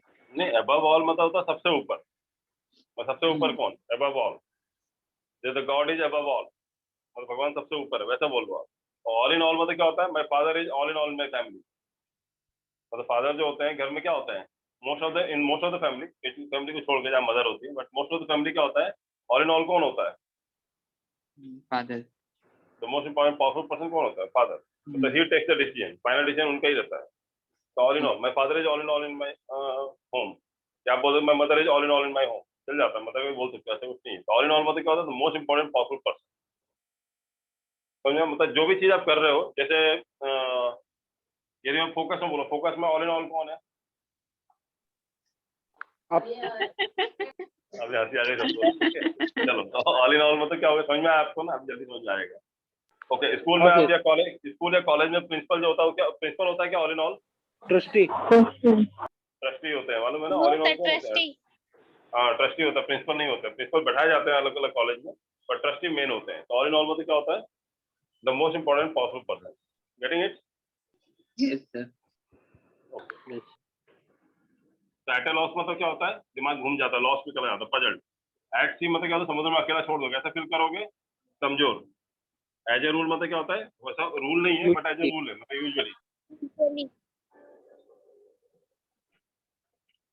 नंबर कौन सा था? 19 sir. 20 at 6th and 7th. At 6th and 7th. Then 21 man of iron. 22 to show white feather.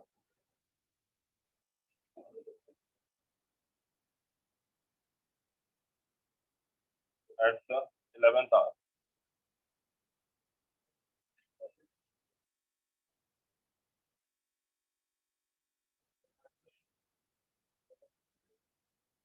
To rise like a phoenix.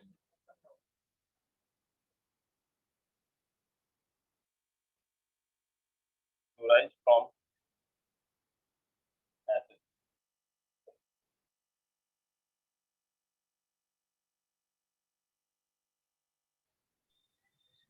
Sir 24 क्या लिखा? To rise like Like a phoenix.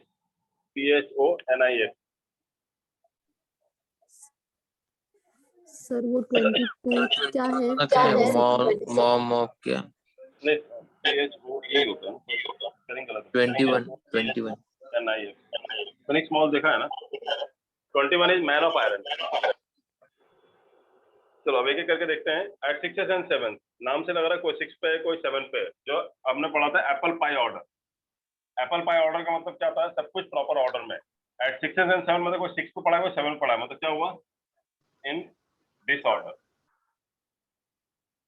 जैसे मान लो फिर आप गाँव गए, पिछले बार तो आए थे सब कुछ एप्पल पाई ऑर्डर में था, फिर से आप गाँव गए, घर में ताला लगा गए, वापस आए, ताला खोला तो देखा ताला खोलने की जरूरत ही नहीं, चाबी की जरूरत ही नहीं, ताला पहले से खुला पड़ा है।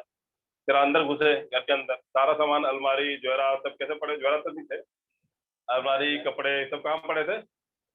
All the belongings were at 6 and 7। So in no time you will come to know that घर में क्या हुआ है? बगलरी हुआ है। बगलरी मतलब चोरी। बगलर मतलब चोर होता है, thief। बगलर तो बगलरी मतलब क्या होता है? चोरी। और बगलर मतलब क्या होता है? चोर। और ये वाई नहीं हटाओगे तो बगलर मतलब क्या होता है? चोर। और बगलरी मतलब क्या होता है? चोरी। In no time you will come to know that there is a burglary in your house. At 6 and 7 मतलब क्या हुआ? In disorder. Sir Not in ये the pocket order. बगलरी में आर साइलेंट है क्या? बगलरी वैसे देखो क्या होता है, आर साइलेंट नहीं है, बगलरी बोलते हैं क्योंकि यहाँ पे आर साइलेंट नहीं होता है। नॉर्मली क्या होता है, आर के पहले यदि ए या यू ववेल्स होता है तो आर में साइलेंट रखा जाता है।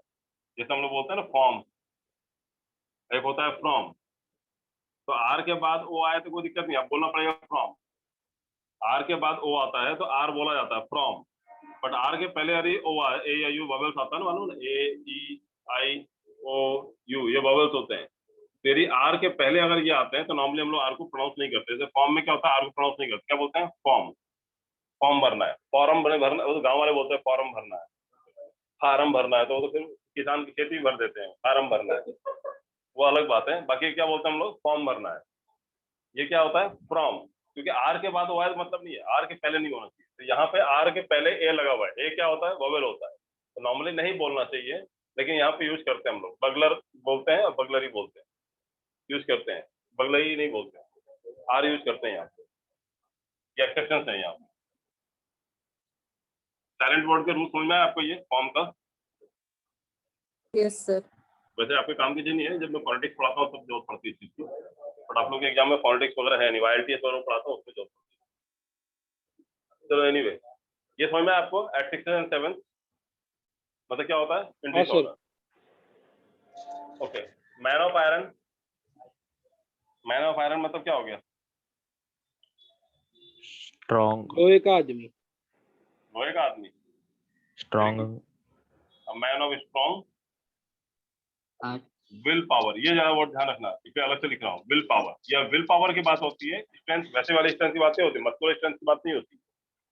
We are not talking about the muscular strength. Man of iron होता है, इसका मतलब होता है man of strong will power. जैसे वल्लभ भाई सरदार वल्लभ भाई पटेल बोलते थे iron man, because he was a man of strong will power. लेकिन आपको याद रखना, आयरन मैन नहीं होता है, मैन ऑफ आयरन होता है। आपका इडियम से फ्रेज क्या है? मैन ऑफ आयरन है, ना कि आयरन मैन है। फिर सरदार वल्लभ भाई पटेल को आयरन मैन कहते हैं, तो कंफ्यूज मत होना। क्या बोलते हैं? आपका इडियम क्या है? अगर ऑप्शन आ गया आयरन मैन या मैन ऑफ आयरन, तो कौन सही है? Man of iron. Man of iron. Man of iron मतलब क्या होता है? मैन ऑफ आयरन मतलब क्या होता है? ऐसा आदमी जो लोहे का बनाओ, मतलब मजबूत मजबूत इरादे वाला बनाओ, लोहे का शरीर। स्ट्रॉन्ग विल पावर वाला बनाओ। ठीक है, समझ में आया आपको? जैसे आई एम ए मैन हाँ ऑफ सर। आयरन, तो क्या होगा? I am a man of strong will power. मतलब आपने जो सोच लिया पाके रहोगे, गर्लफ्रेंड बॉयफ्रेंड छोड़ के, बाकी दुनिया में बाकी चीज भी है पाने के लिए। ठीक है, विल पावर वहां इस्तेमाल करना। ये नहीं सर अब तो मैं ज्योति चाहिए तो ज्योति चाहिए, और अमित चाहिए तो अमित ही चाहिए मेरे को, वैसा वाला नहीं। वैसे वो भी यूज कर सकते हो। ठीक है, man of strong will power. अब ये बोलो इधर मैं सिलेक्शन लेके रहूंगा, ये लेके रहूंगी, तो वहां पे यूज करो मैन ऑफ आयरन का। ठीक है। हाँ sir. To show white feather. ये बताओ, शो करना मतलब क्या? दिखाना। व्हाइट मतलब क्या होता है? सफेद। फेदर मतलब क्या होता है? पंख। तो सफेद पंख दिखाना। तो एक्चुअली सफेद पंख नहीं दिखाते हैं। अभी इंडिया चाइना का लड़ाई हुआ, चाइना वालों ने क्या कहा? पीछे हटने लगे। क्या किया उन्होंने? झंडा कौन सा लगा दिया? सफेद वाला। सफेद झंडे का मतलब क्या होता है? शांति। नहीं, शांति बोलते हैं, लेकिन एक्चुअली वो डर का भी सबूत होता है कि डर गया सामने वाला। ठीक है, तो white to show white feather का मतलब देखो दो तरीके से दिया जाता है। एक पॉजिटिव में मिलो तो व्हाइट का मतलब होता है पीस, बना दिया गया है। बट व्हाइट का एक्चुअल सेंस क्या होता है? मैं सरेंडर कर रहा हूँ, मुझे नहीं लड़ना तुमसे। उसको डर भी शो कर सकते हैं, है ना। तो टू शो व्हाइट फेदर मतलब क्या हुआ? टू शो क्या? White टू शो फियर, डर को शो करना, टू शो फियर, याद रहेगा। टू शो व्हाइट फेदर मतलब क्या होता है? सफेद दिखाना मतलब क्या होता है? डर दिखाना, टू शो फियर। डर दिखाना। टू शो व्हाइट फेदर मतलब क्या होता है? To show fear.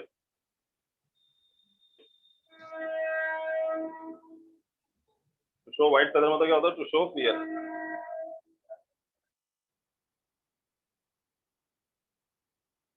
Clear? Red upspread बोल सकते हैं। क्या बोल रहे हो? Upspread। I'm not getting it. क्या बोल रहे हो? टू शो व्हाइट फेदर मतलब क्या होता है? To show fear. और कुछ पूछना है इसमें?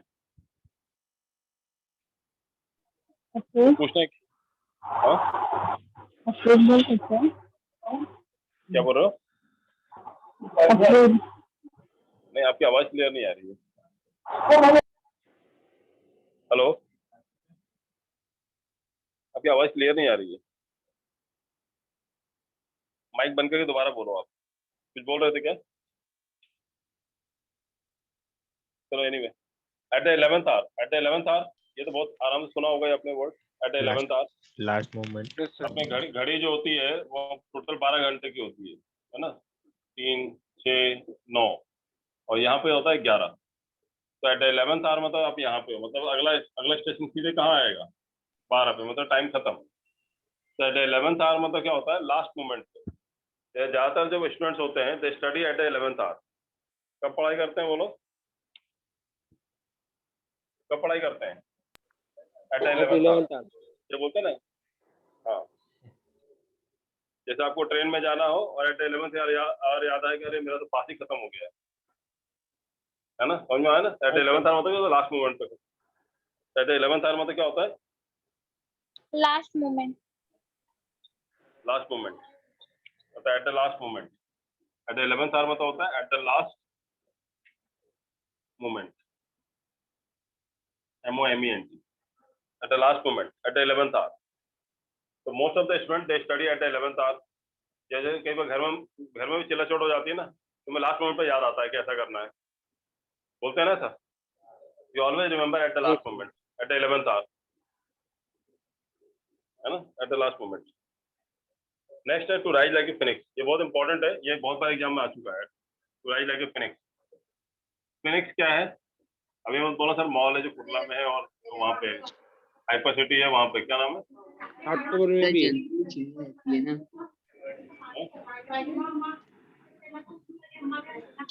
वर्ली में भी है ना? वर्ली में भी है ना? दादर में भी है। दादर में नहीं है बाबा, कुर्ला में है। कुर्ला में फिनिक्स मॉल नया वाला है, पुराना वाला जो है फिनिक्स वो तो वर्ली में है। घाटकोपर में भाई भी मैं है। बाद में आऊंगा यार। घाटकोपर में नहीं है बेटा, कुर्ला में है फिनिक्स मॉल। कहाँ पे? कमानी में है। घाटकोपर में RCT मॉल है। RCT मॉल है घाटकोपर, सही बोल रहे हो। फिनिक्स मॉल 2 ही जगह है मुंबई में। एक मुझे विद्या पता विहार है में। अपना विद्या विहार में। कहाँ फिनिक्स मॉल है? वो विद्या विहार और कुर्ला के बाजू में ही कहलाता है, वो दोनों के बीच में है वो फिनिक्स मॉल, वो है। और दूसरा फिनिक्स जो है वो सबसे पहला वाला जो है हाइपर सिटी मॉल कहते हैं उसको, वर्ली में, जो वर्ली सीपेस के पास, that is also Phoenix mall. हम लोग घूमते नहीं, मैं घूम के आया हूँ पूरा, है ना। हाँ सर। चलो अब आ जाओ, फिनिक्स का मतलब क्या होता है? फिनिक्स क्या होता है, किसी को पता है? सर वो पक्षी है फिनिक्स। बर्ड का नाम है। बर्ड का नाम है? कौन सी चिड़िया है, कहाँ उड़ती है? assumption मतलब के वो तो मरने के बाद फिर से वो रात पे से उड़ जाता है सर। तो वो हैरी पॉटर वाली चिड़िया की बात कर। क्या है? हैरी पॉटर वाली चिड़िया है? हैरी पॉटर में कहाँ जाते बाबा, ये फिनिक्स वाली। जो गिर के उठे, जो कभी मरे ना, मतलब गिर के उठे एक तरीके से, कभी हार ना माने। कभी हार नहीं मानती है, सही बोल रहे हो, ऐसा चिड़िया है ये। तो ये कैसी चिड़िया है? एक्चुअली हाइपोथेटिकल चिड़िया है ये, कभी चिड़िया होती नहीं है ना, ऑस्ट्रेलिया में पाई जाती है ना, अमेरिका में ना, इंडिया में। ये एक हाइपोथेटिकल चिड़िया है एक ऐसा इमेजिनरी चिड़िया है, ऐसा एक काल्पनिक चिड़िया है जो हमने सिर्फ कल्पना करके रखी है। ऐसी चिड़िया है जो सूरज की तरफ जाती है। मैं बचपन में सूरज ऐसे ही बनाता हूँ, देख लेना, ठीक है, समझ लेना अपने हिसाब से, ठीक है। सर के बाल भी बच्चों के ऐसे बनाता था, ठीक है। तो ये चिड़िया जो होती है, ये चिड़िया जो है ये हमेशा सूरज की तरफ जाती है, यहाँ जल जाती है, जल के it burn into ashes, it burn into ashes, राख बन जाती है जल करके। उसके बाद दोबारा ऐसा क्या होता है, दोबारा पुनर्जन्म लेती है। पुनर्जन्म क्या बोलते हैं, री इनकारनेशन, री इनकारनेशन, या फिर इसका क्या होता है, रीबर्थ, या फिर क्या बोलते हैं, रिनासेंस, रिनासेंस। सुना है आपने वर्ड? ये तीनों का मतलब क्या होता है, रीबर्थ, पुनर्जन्म या अवतार लेना। जैसे राम जी ने अवतार लिया था, विष्णु जी ने अवतार लिया था, तो रीबर्थ लिया था, रीइनकारनेशन हुआ था, कुछ भी बोल दो आप। मैम सर दोबारा से उठ के खड़ा होना, मतलब दोबारा से फिर से मतलब हिम्मत जुटा के तैयार होना एक तरीके से, रिफ्रेश। हाँ, मतलब ये ऐसी चिड़िया है जो हार नहीं मानती है। और ये कैसा होती है, मतलब ये जल जाती है, जल के दोबारा फिर चालू होती है और बनती है, फिर दोबारा कहाँ जाती है, फिर सूरज के पास जाती है, फिर जल जाती है, फिर रिवर्स लेती है, पुनर्जन्म लेती है, और यही करती रहती है। इसलिए काल्पनिक है, ऐसा कुछ सच्चाई में ऐसा होता नहीं है। तो to rise like a phoenix का मतलब क्या होता है, ऐसी तरह राइज करना। इसका एग्जाम्पल है, जैसे मैंने अभी आपको शरद पवार जी का एग्जाम्पल बताया था, इसी टाइप से अभी अगला एग्जाम्पल जो दे रहा हूँ मैं, वो है अमिताभ बच्चन का। ऐसे कुछ ये चीजें है ना, अमिताभ बच्चन के नाम से याद हो, राइज लाइक फिनिक्स याद आया तो याद रखना अमिताभ बच्चन। सर क्या हुआ, इधर देखो। तो राइज लाइक फिनिक्स का मतलब क्या हुआ, जैसे अमिताभ बच्चन ने एक कंपनी चालू की थी, ABCL, Amitabh Bachchan corporation limited. उन्होंने एक क्या बोलते हैं, ब्यूटी कॉन्टेस्ट करवाया था, और इतना बुरी तरह फ्लॉप हुआ था कि वो पूरे कर्जे में डूब गए थे। ही वॉज इनटू डेब्ट, इतने कर्जे में हो गए थे कि उनकी हालत खराब हो गई थी, घर मकान सब बिकने के लिए आ गया, ठीक है। कंपनी तो डूबी गई, साथ में ये भी डूब गए। इन्होंने फिल्म को मदद करने के लिए कौन आया, कौन था इनका सबसे अच्छा दोस्त, मिस्टर अमर सिंह। अमर सिंह जो अब नहीं रहे, उन्होंने कुछ शेयर मार्केट में हेर फेर करके इनके पैसे बढ़वाए, कुछ कुछ किया, उनको काफी हेल्प किया, ठीक है। उसके बाद इन्होंने क्या किया, डाबलदार धनमंजन से लेकर के, पहले छोटे स्क्रीन पे आते नहीं थे टीवी पे, कि मैं मेगा स्टार हूँ, मैं नहीं आऊंगा टीवी पे। फिर उन्होंने डाबलदार धनमंजन से लेकर के जितने भी ऐड होते हैं ना, सारे ऐड करना शुरू कर दिया, ठीक है। और ऐड से जो पैसा कमाए उससे चुकाए उन्होंने सारे पैसे। तो कैसा किया इन्होंने, ये राइजन लाइक ए फिनिक्स, मतलब पहले टॉप पे थे, टॉप से जीरो पे आ गए, फिर जीरो से वापस अभी कहाँ पे है वो, टॉप पे है। तो ऐसे लोग जो टॉप से जीरो आ जाए, जीरो से वापस टॉप पे जाए, इनको बोलते हैं to rise like a Phoenix.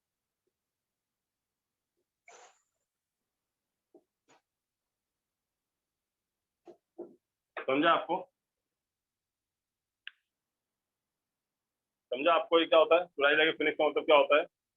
मेरी भी कहानी, मेरी भी अपनी पर्सनल कहानी काफी मैच होती है। यहाँ से आने, मुंबई आने से पहले आई वाज ए बिल्डर इन भोपाल, सब कुछ लूट गया, बर्बाद हो गया, दोस्त ने धोखा दे दिया, पार्टनर ने, जीरो हो गया, 7,000 रुपये लेके मुंबई आ गया था 2012 में। ये भी नहीं पता था कहाँ जाना कहाँ रहना, and I am rising like a Phoenix, ठीक है। ऐसा बहुत लोग जिंदगी में नहीं होता है, अच्छा हो ना हो, बहुत दिक्कत होती है, बट जितना ज्यादा होता है दिक्कत, उतना ज्यादा मजबूत होता है इंसान। तो I came to Mumbai in 2012 with only 7,000 rupees, जो शायद मुझे लग रहा है हर बच्चे की फीस इससे ज्यादा है आज की रेट में। And this was the amount that I came with Mumbai in 2012, not so far, बहुत पहले की बात नहीं है। 20 अगस्त 2012 I came to Mumbai for the first time. पहले से मैंने देखा ही नहीं, समुद्र भी नहीं देखा था मैंने इससे पहले। अभी आपसे बता रहा हूँ फिनिक्स मॉल की तरह, ठीक है। चलो anyway, to rise like a phoenix समझ में आया आपको? Yes, sir. आपको ओके। अगला है टू राइज फ्रॉम एशेस, ये है Dhirubhai Ambani. To rise from ashes मतलब पहले जीरो, कुछ भी नहीं, और उसके बाद सीधे कहाँ पे, टॉप। हीरो। तो जीरो से लेकर सीधे टॉप पे जाना, ये कहलाता है to rise from ashes. Ashes मतलब राख से ऊपर उठ के सीधे टॉप पे जाना, और to rise like a phoenix मतलब टॉप से जीरो आना, जीरो से वापस टॉप पे जाना। तो इसका मतलब क्या हुआ, to rise like a phoenix का मतलब क्या होता है, to start afresh, to start afresh मतलब फिर से चालू करना, मतलब हार नहीं मानना, और टू राइज फ्रॉम एसेस मतलब क्या हुआ?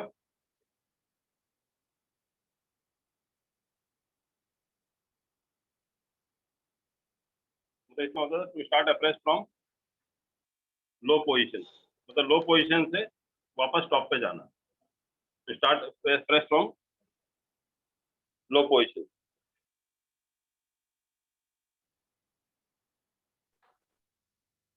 और इसका मतलब टू राइज फ्रॉम एसेस मतलब क्या हुआ? टू राइज नाम फ्रॉम के बाद क्या लिखा है sir? Start up begin. Rise from low. क्या बोल रहा हूँ? आवाज बहुत आ रही है, किसके मॉल से आ रही है? ओके, एट 11th आवर का मतलब क्या होता है? At the last moment. To rise like a phoenix मतलब क्या हो गया? अमिताभ बच्चन, मतलब to start afresh from low position. क्या बोल सकते हो? अशोक सर, ठीक है। And to rise from ashes मतलब क्या हुआ? टू राइज फ्रॉम लो, मतलब नीचे से वापस जीरो से टॉप पे जाना। ये हो गया आपका क्या? To rise from ashes, Dhirubhai Ambani. याद रहेगा? Yes, sir. ओके,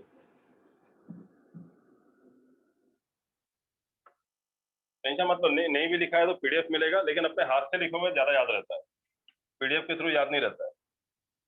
जैसे कोई बड़ी बात नहीं थी, पीडीएफ में आपको पकड़ा जाता और बोलता है इसको याद कर लो, और मैं थोड़ा बहुत क्वेश्चन पढ़ा के बोल देता, खत्म हो गया।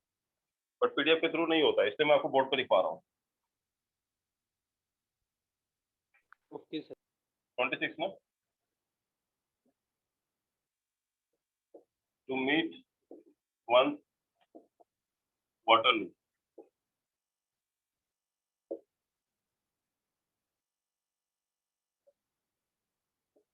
A man of letters.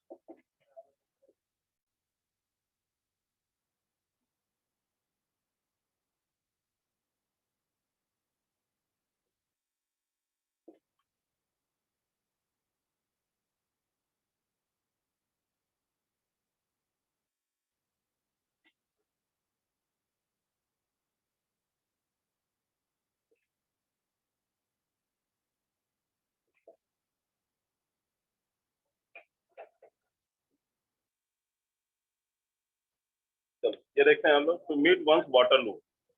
अब ऐसा कोई फ्रेज आता है ना, सबसे पहले तो मीट वंस वाटरलू, तो वाटरलू का मतलब क्या होता है बताओ? वैसे लू का मतलब सबको पता है, मालूम है ना? लू मतलब होता है टॉयलेट, बट ये टॉयलेट नहीं है बाबा, ध्यान रखना। I want to go for a loo बोलते हैं ना, लू नहीं है ये, वाला लू नहीं है, वाटर लू है। वाटर लू का मतलब क्या होता है? पहले मुझे बताओ पानीपत क्या है? पानीपत जगह है सर, पानीपत वॉर है। ऑफ पानीपत है। पानीपत नदी का नाम है? नहीं बाबा, जगह का नाम नहीं है। सर, जगह का नाम है। जगह का नाम है। शिवाजी महाराज ने वॉर किया था। किसने वॉर किया था? महाभारत का युद्ध हुआ था। महाभारत का युद्ध हुआ था, ओके। और बक्सर? क्या? बक्सर, बक्सर, तो बैटल ऑफ बक्सर सुना है आपने? हाँ Yes, sir, sir. Battle of Buxar. Battle of Buxar, battle of Panipat, ऐसे ही बैटल ऑफ वाटरलू। तो वाटरलू एक जगह का नाम है, फ्रांस में मेरे ख्याल से। वहां पे जैसे पहले क्या होता था ना, अभी क्या होता है, लड़ाई करना है तो ऐसे कुछ नहीं करते हैं, अभी तो कीड़ा मकोड़े छोड़ रहे हैं, देख ही रहे हो तुम, है ना? कोरोना वायरस हो, ये वायरस छोड़ रहे हैं, अभी पहले से नहीं हो रहे। पहले क्या करते थे, एक मैदान, खाली मैदान होता था, वहीं जाके लड़ाई करते थे, ऐसे नहीं घर में मोहल्ले में घुस के लड़ने के लिए। पहले एक होता था कि ये ग्राउंड है बड़ा वाला, हरियाणा में था पानीपत, चलो भाई वहां चल के लड़ाई करेंगे, वहाँ ओपनली लड़ाई कर सकते हैं, खुलेआम बोलते हैं ना, खुल्लम खुल्ला आ जाओ, वैसा वाला। तो वाटरलू भी ऐसी कोई जगह थी फ्रांस में जहाँ पे बैटल हुआ करते थे। तो टू मीट वंस वाटरलू मतलब किसी को धूल चटाना। लड़ाई में क्या होता है? धूल चटाना। वाटरलू मीट कराना, मीट कराना मतलब क्या होता है? To meet one's water, to meet an accident, सुना है ना आपने? मीट मतलब मिलना भी होता है, और मेट एन एक्सीडेंट मतलब क्या हुआ? एक्सीडेंट होना, तो होना भी होता है। टू मीट वंस वाटरलू मतलब क्या हुआ? मतलब उसको धूल चटाना। पता इसका मतलब क्या हुआ? To meet one's defeat, to meet one's defeat मतलब किसी को हराना।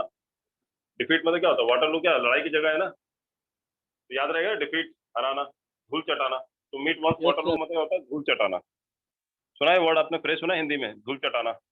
उसको धूल चटा दिया, यस सर। तो उसको हम लोग इंग्लिश में बोलते हैं to meet one's Waterloo. In this examination I will make others to meet their Waterloo, तो उनके सब बाकी लोगों को धूल चटा दूंगा मैं, चटा दूंगी इस टाइप से। टू मीट वंस वाटरलू मतलब टू मीट वंस डिफीट मतलब हराना किसी को पूरी तरह से। अगला है मैन ऑफ लेटर्स। अब मैन ऑफ लेटर्स मतलब क्या होता है? ऐसा आदमी जिसको सारे लेटर्स का ज्ञान हो, मतलब एक ऐसा आदमी जिसको सारे अक्षरों का ज्ञान हो, तो क्या बोलते हैं? स्कॉलर। स्कॉलर। स्कॉलर मतलब क्या होता है? जैसे doctor APJ Abdul Kalam was a man of letter, मतलब बहुत स्कॉलर थे, पढ़े लिखे थे। हाँ सर, मनमोहन सिंह भी तो स्कॉलर थे सर। हाँ, मनमोहन सिंह भी थे ma'am. Manmohan Singh was a man of letter. Man of letter मतलब पढ़े लिखे थे। इवन जब Baba Bhimrao Ambedkar is also a man of letter, मतलब पढ़े लिखे थे, स्कॉलर थे। समझे आपको? मैन ऑफ लेटर मतलब बहुत ही विद्वान व्यक्ति जो बहुत पढ़ा लिखा होता है, इसको A to Z सारे अक्षरों का ज्ञान हो। लेटर मैन ऑफ लेटर्स मतलब ऐसा, मतलब सारे लेटर्स का ज्ञान हो, ए से लेकर जेड तक पूरा आता हो, तो they are termed as what? Scholar. Clear है? Yes. Okay. Next one is high and dry. इसकी भी कहानी है, ये बहुत ज्यादा पेपर में आता है, सबसे ज्यादा ही वर्ड हाई एंड ड्राई। जब भी कोई मर्डर होता है, और पहले दोस्ती में क्या करते हैं, पहले मर्डर करने से पहले क्या करते हैं, पिला विला देते हैं अच्छे से, चल भाई पीते अपन बैठ करके, है ना। तो ड्रिंकिंग सेशन होता है, ड्रिंकिंग सेशन में सब पीते होते हैं, तो उसको क्या होता है, जिसको मारना होता है उसे हाई एंड ड्राई प्लेस पे ले जाते हैं, और वहां जाके उसका मर्डर कर देते हैं। तो पेपर में बहुत ही वर्ड यूज होता है, they took him to the high and dry place and they stabbed him, चाकू घोंप दिया। तो हाई एंड ड्राई का मतलब होता है isolated place, isolated. High and dry का मतलब क्या होता है? आइसोलेटेड।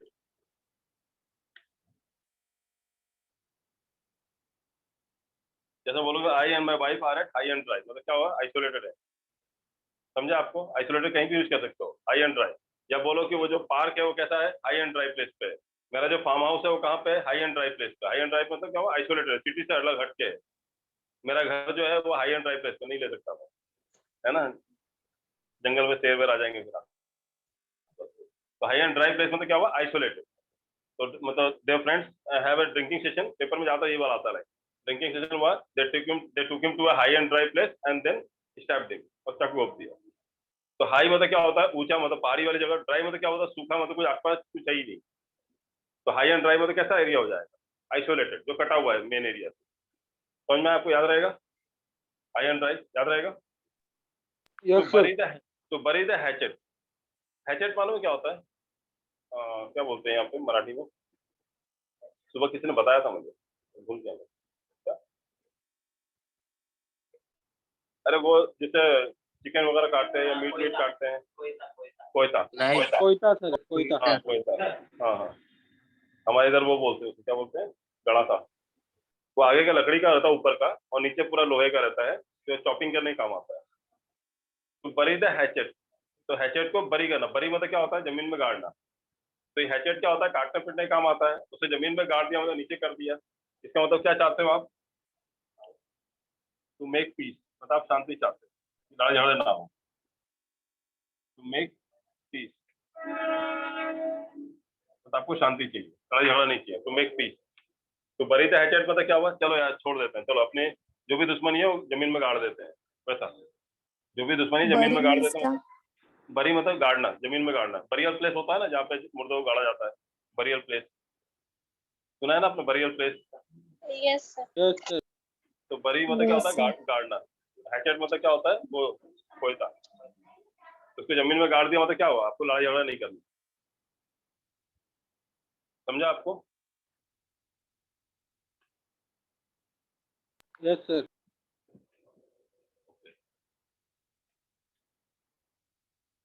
याद हो रहे नहीं याद हो रहे? हाँ सर, याद हो रहा ओके, कौन सा नंबर था ये?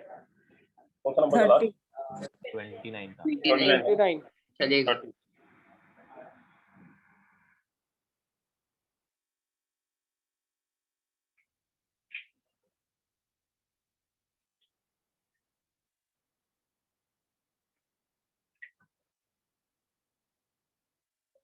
To set the lamp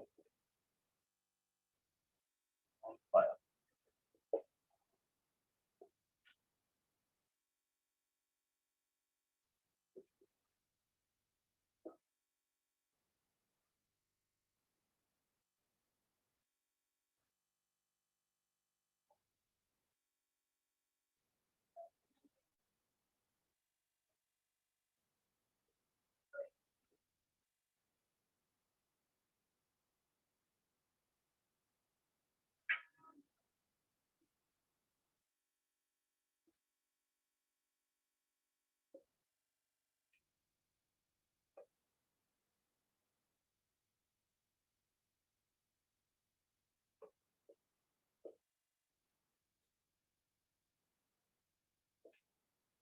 चलो अभी देखते हैं ये।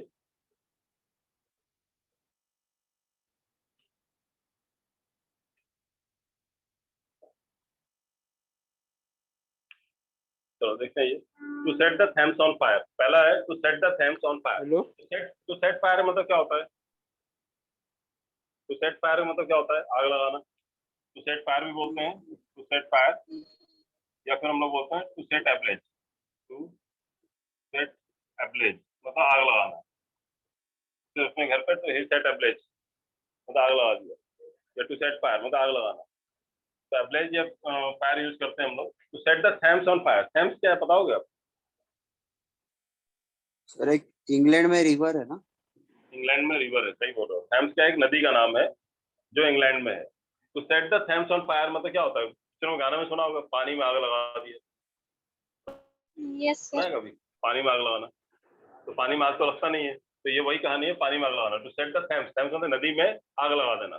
तो पानी में आग लगता है क्या? नहीं लगता है। मतलब एक ऐसी कंडीशन है, अगर आग लग गई तो क्या होगा? सरप्राइजिंग, जैसे सरप्राइज। सरप्राइजिंग, सरप्राइजिंग मतलब बहुत चकित हो जाओगे, सरप्राइजिंग हो जाएगा। ठीक है, you will be bewildered. Surprising मतलब क्या हुआ? अमेज्ड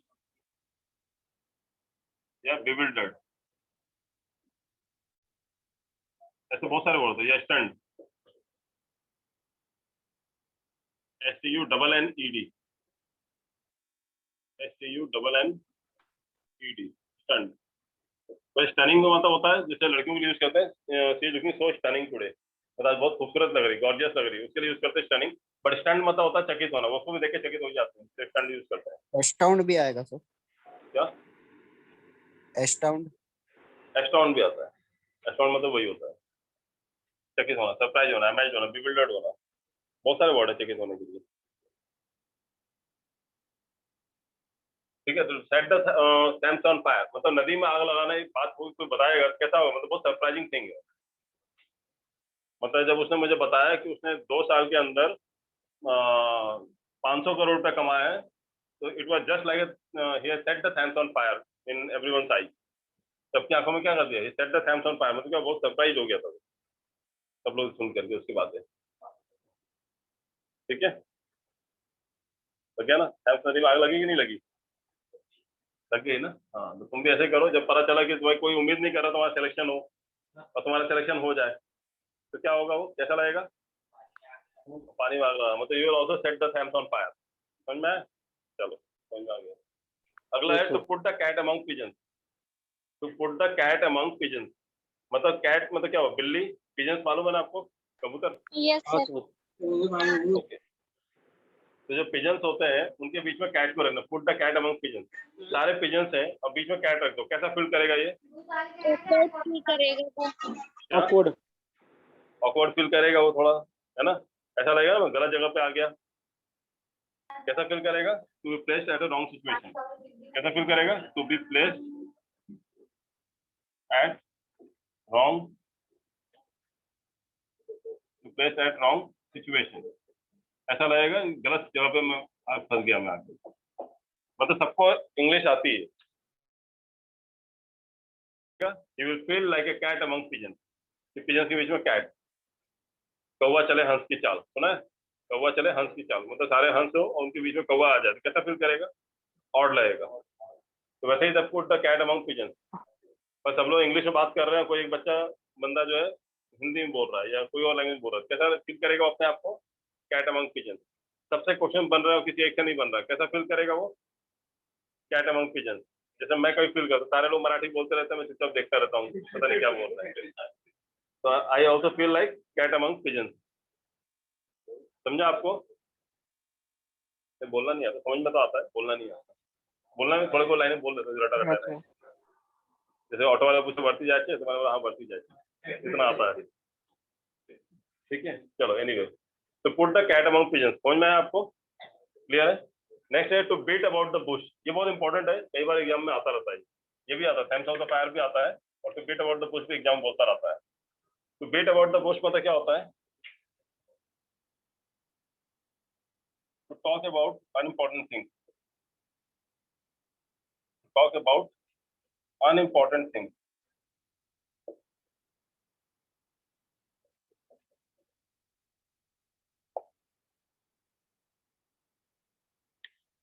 चार्जर देना, मेरा मोबाइल गया,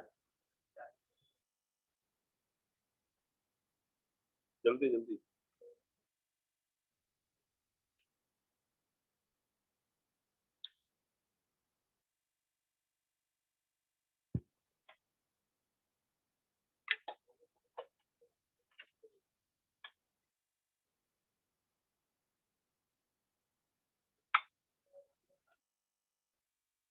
ओके, तो अगला है बोन इन डिस्गाइज। अच्छा, to beat about the bush का मतलब क्या होता है? To talk about unimportant things, right?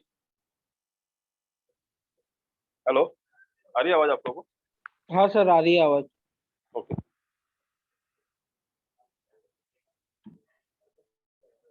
Talk about unimportant things, इसका मतलब क्या हुआ? जैसे बुश क्या होता है? झाड़ी होती है, ठीक है। अब झाड़ियों के बीच मतलब ऊपर मतलब आपको क्या लग रहा है? खरगोश छुपा हुआ है, आप उसे बीट कर रहे हो। बीट मतलब क्या होता है? पिटाई करना। आप झाड़ियों के ऐसे मार मार के, डंडे से मार मार के देख रहे हो कहाँ खरगोश छुपा हुआ है। मतलब आप क्या कर रहे हो? To talk about unimportant things, फालतू काम कर रहे हो, कोई काम का नहीं है। 50 रुपीज हाँ, वो करना। भी अंधेरे में तीर चलाना, उसके लिए भी यूज करते हैं, उसके लिए भी यूज करते हैं। To beat about the bush, जैसे पुलिस जो है कल्प्रिट को ढूंढने के लिए, the police is beating about the bush, मतलब इधर उधर, मतलब क्या हुआ? अंधेरे में तीर चला रही है, ठीक है। To beat about the bush वो भी होता है। एंड और मैं आपसे बात करूं तो ग्रुप डिस्कशन चल रहा है किसी टॉपिक पे, और आप फालतू फालतू कुछ और बोले जाओ तो मैं क्या बोलूंगा? Don't beat about the bush. अगर टॉपिक पे पता है तो बोलो, अदरवाइज चुपचाप बैठो। Don't talk, don't beat about the bush, मतलब इधर उधर की फालतू फालतू अनवांटेड बातें मत करो यहाँ पे। If you have knowledge about the topic then you talk, otherwise don't beat about the bush, मतलब to talk about unimportant thing.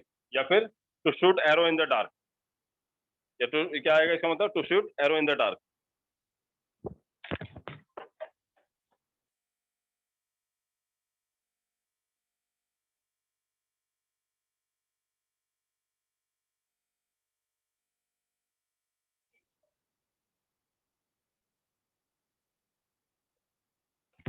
समझा आपको? To shoot arrow in the dark,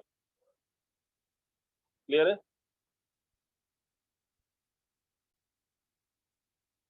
clear है, समझ में आया आपको? Shoot arrow in the dark. Yes. Okay, next है अब बोन इन डिस्गाइज। अब बोन इन डिस्गाइज मतलब क्या होता है?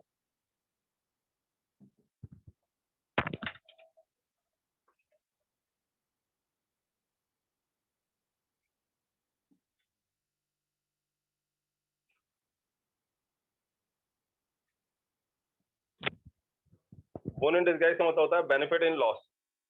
बोन इन डिस्गाइज का मतलब क्या होता है? Benefit in loss.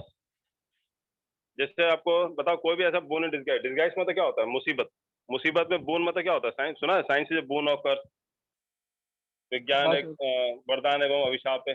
ऐसे ही तैसे आता था बार बार 10th क्लास में, ठीक है। और साइंस इज बोन और कर्स। बोन मतलब क्या होता है? वरदान। तब बोन इन डिस्गाइज मतलब मुसीबत में वरदान, मतलब बेनिफिट इन लॉस, मतलब लॉस में बेनिफिट हो। बताओ कोई कंडीशन जहाँ पे लॉस में बेनिफिट होता हो? डूबते को तिनके का सहारा सर, वो वाला। कौन सा? डूबते को तिनके का सहारा। डुबके को तिनके का सहारा, हाँ वही कह सकते हो। अब बोन इन डिस्गाइज मतलब होता है डूबते हुए को तिनके का सहारा। अब bone in disguise benefit in loss, मतलब मुसीबत में भी आपको फायदा हुआ हो। जैसे कि LIC पॉलिसी, किसी की डेथ हो जाए, मान लो किसी के घर में किसी की डेथ हो जाए जो अर्निंग मेंबर हो, ठीक है, तो लॉस तो हुआ बहुत बड़ा, लेकिन अचानक से पता चला कि वो एक LIC पॉलिसी वाला आ गया, बोला सर आपका जो है ना 6 करोड़ की पॉलिसी थी, वो मैच्योर मतलब आपके डेथ होने के बाद वो देना था आपको, तो ये ले लीजिए। तो ठीक है, वो लॉस को कवर नहीं कर सकते, बट बेनिफिट हुआ ना मरने पे। बेनिफिट हुआ कि नहीं हुआ? Even though it was a loss but you are benefited. तो बोन इन डिस्गाइज मतलब क्या होता है? बेनिफिट इन लॉस, मतलब लॉस में भी बेनिफिट हुआ। समझा आपको? LIC पॉलिसी क्या है? सबसे अच्छा एग्जांपल है बेनिफिट इन लॉस का, बोन इन डिस्गाइज का, कि लॉस बहुत बड़ा होता है फिर भी आपको बेनिफिट होता है, क्योंकि उस टाइम पे फाइनेंशियली आपको हेल्प मिल जाता है if you have the LIC policy. समझा आपको? हेलो, यस आवाज सर। आ रही है आप लोगों को? हाँ सर। Okay, so that is called a benefit in loss.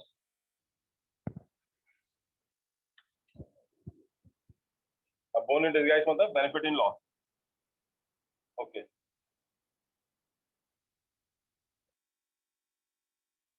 और क्या सब बोन इन डिस्गाइज? और कोई बताओ एग्जांपल। जैसे शेयर मार्केट में भी होता है, शेयर मार्केट में आपने देखा है, मतलब जब शेयर मार्केट में जब रेट गिरता जाता है तो नीचे शॉर्टिंग करते जाते हैं, जैसे जैसे नीचे आता है वैसे खरीदते जाते हैं, खरीदते जाते हैं, खरीदते जाते हैं, ताकि जब अगर पूरा लॉस हो जाए बाकी लोगों का लॉस होगा, लेकिन शॉर्टिंग करने से क्या होता है, जो नीचे नीचे आए खरीदेगा कम रेट में, और जैसे थोड़ा रेट बढ़ता है क्या होता है, तो अपना लॉस जो है रिकवर कर लेता है।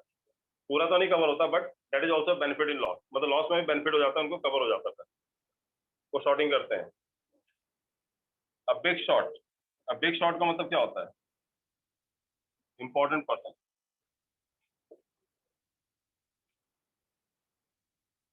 बिग शॉट का मतलब होता है इंपॉर्टेंट पर्सन, जैसे अमिताभ बच्चन ने जब big shot in the film industry, या सलमान खान ने जब big shot in the film industry, जैसे अपने एरिया का कोई बिग शॉट होता है तो उसकी चलती है पूरे एरिया में, इंपॉर्टेंट पर्सन सुना है ना आपने, जैसे एमएलए एमपी वगैरह जो भी हो, हाँ सर। ये बिग शॉट। ठीक है, बिग शॉट मतलब क्या होता है, a person who is very important, important person use करते हैं बिग शॉट। समझा आपको? हाँ सर। ओके, चलो नेक्स्ट एंड लास्ट देखते हैं हम लोग।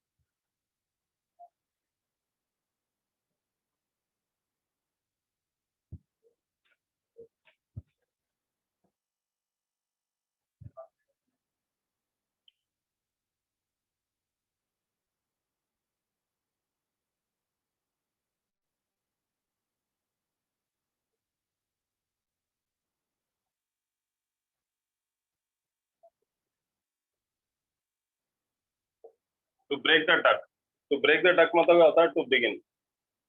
टू ब्रेक द डक का मतलब क्या होता है, टू बिगिन। अब ये बताओ मुझे कि ब्रेक मतलब क्या होता है, तोड़ना, और डक का मतलब क्या होता है, डक का मतलब क्या होता है, बतख, बतख। बतख, वेरी गुड। और कहीं सुना है डक का वर्ड, क्रिकेट में सुना है डक वर्ड? नहीं सर, क्रिकेट में डक नहीं होता। क्रिकेट में डक नहीं लैम होता? डक बोलते हैं ना, लैम डक जो काउंट होते हैं तो। अरे क्रिकेट में डक नहीं होता? नहीं सर, एम्पायर होते हैं क्रिकेट में, डक किधर होता है? अरे डक होता है ना वो, क्रिकेट में डक होता है, कैसी बात कर रहे हैं, नहीं होता? कभी सुना है सचिन डक पे आउट हो गया? यस सुना है कि नहीं सुना है, सचिन डक पे आउट हो गया? नहीं सर, लेग पे आउट हुआ सुना है, डक नहीं सुना। क्या सुना है? एक भी रन बनाए बिना ही आउट हो लेग जाने लेग। मतलब हाँ, zero। एक भी रन बनाए बिना आउट होता है, और डक कहते हैं, डक मतलब होता है जीरो, जीरो। डक पे आउट हो गया मतलब जीरो पे आउट हो गया।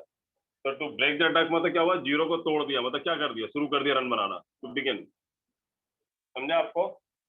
होता है डक पे आउट हो गया, हाँ सर। जैसे मैडिन ओवर होता, मतलब एक उस ओवर में एक भी रन नहीं बनाया, मैडिन ओवर बोलते हैं ना उसको, एक भी रन नहीं बनाया। और डक मतलब क्या होता है, जीरो। जैसे कई प्लेयर्स जाते हैं बैट पकड़ते हैं और डक पे आउट होकर चले आते हैं, डक पे आउट मतलब एक भी रन, खाता खोले बिना। तो टू ब्रेक द डक मतलब क्या होता है, खाता खोलना। हिंदी में बोलते हैं ना, खाता तो खोलो बाबा, दुकान चालू कर दी, अभी तक खाता नहीं खुला। सुना है कि नहीं सुना है ऐसा? यस तो कोई सर। तो कोई ग्राहक आ गया अचानक से और 10 रुपए की लेमन जूस खरीद लिया, तो भी क्या होता है, ब्रेक द डक। तो चलो शुरुआत तो हुई, कुछ तो हुआ। If you make a website, या कोई अपने पोर्टल बनाया है, या कोई अपने कोई काम करना शुरू किया है और पहला पैसा आता है, इसमें मतलब क्या हुआ, 4 दिन तक कुछ भी नहीं आया, 5वें दिन अचानक से कुछ पैसा आ गया, तब क्या बोलते हैं लोग आपको, चलो खाता तो खुला आपका, बोनी हो गई, खाता खुला, तो that is called what, to break the duck, to begin. समझा आपको? चलो let's end up the call, है ना, let's call it a day. Sir आपने मॉर्निंग किया था फ्रेजेस क्या 35 35 लिया था, 35 ओके लिया। Okay, thank you sir. Okay sir, thank you sir, good night. Good night, Sir, good night. Good night.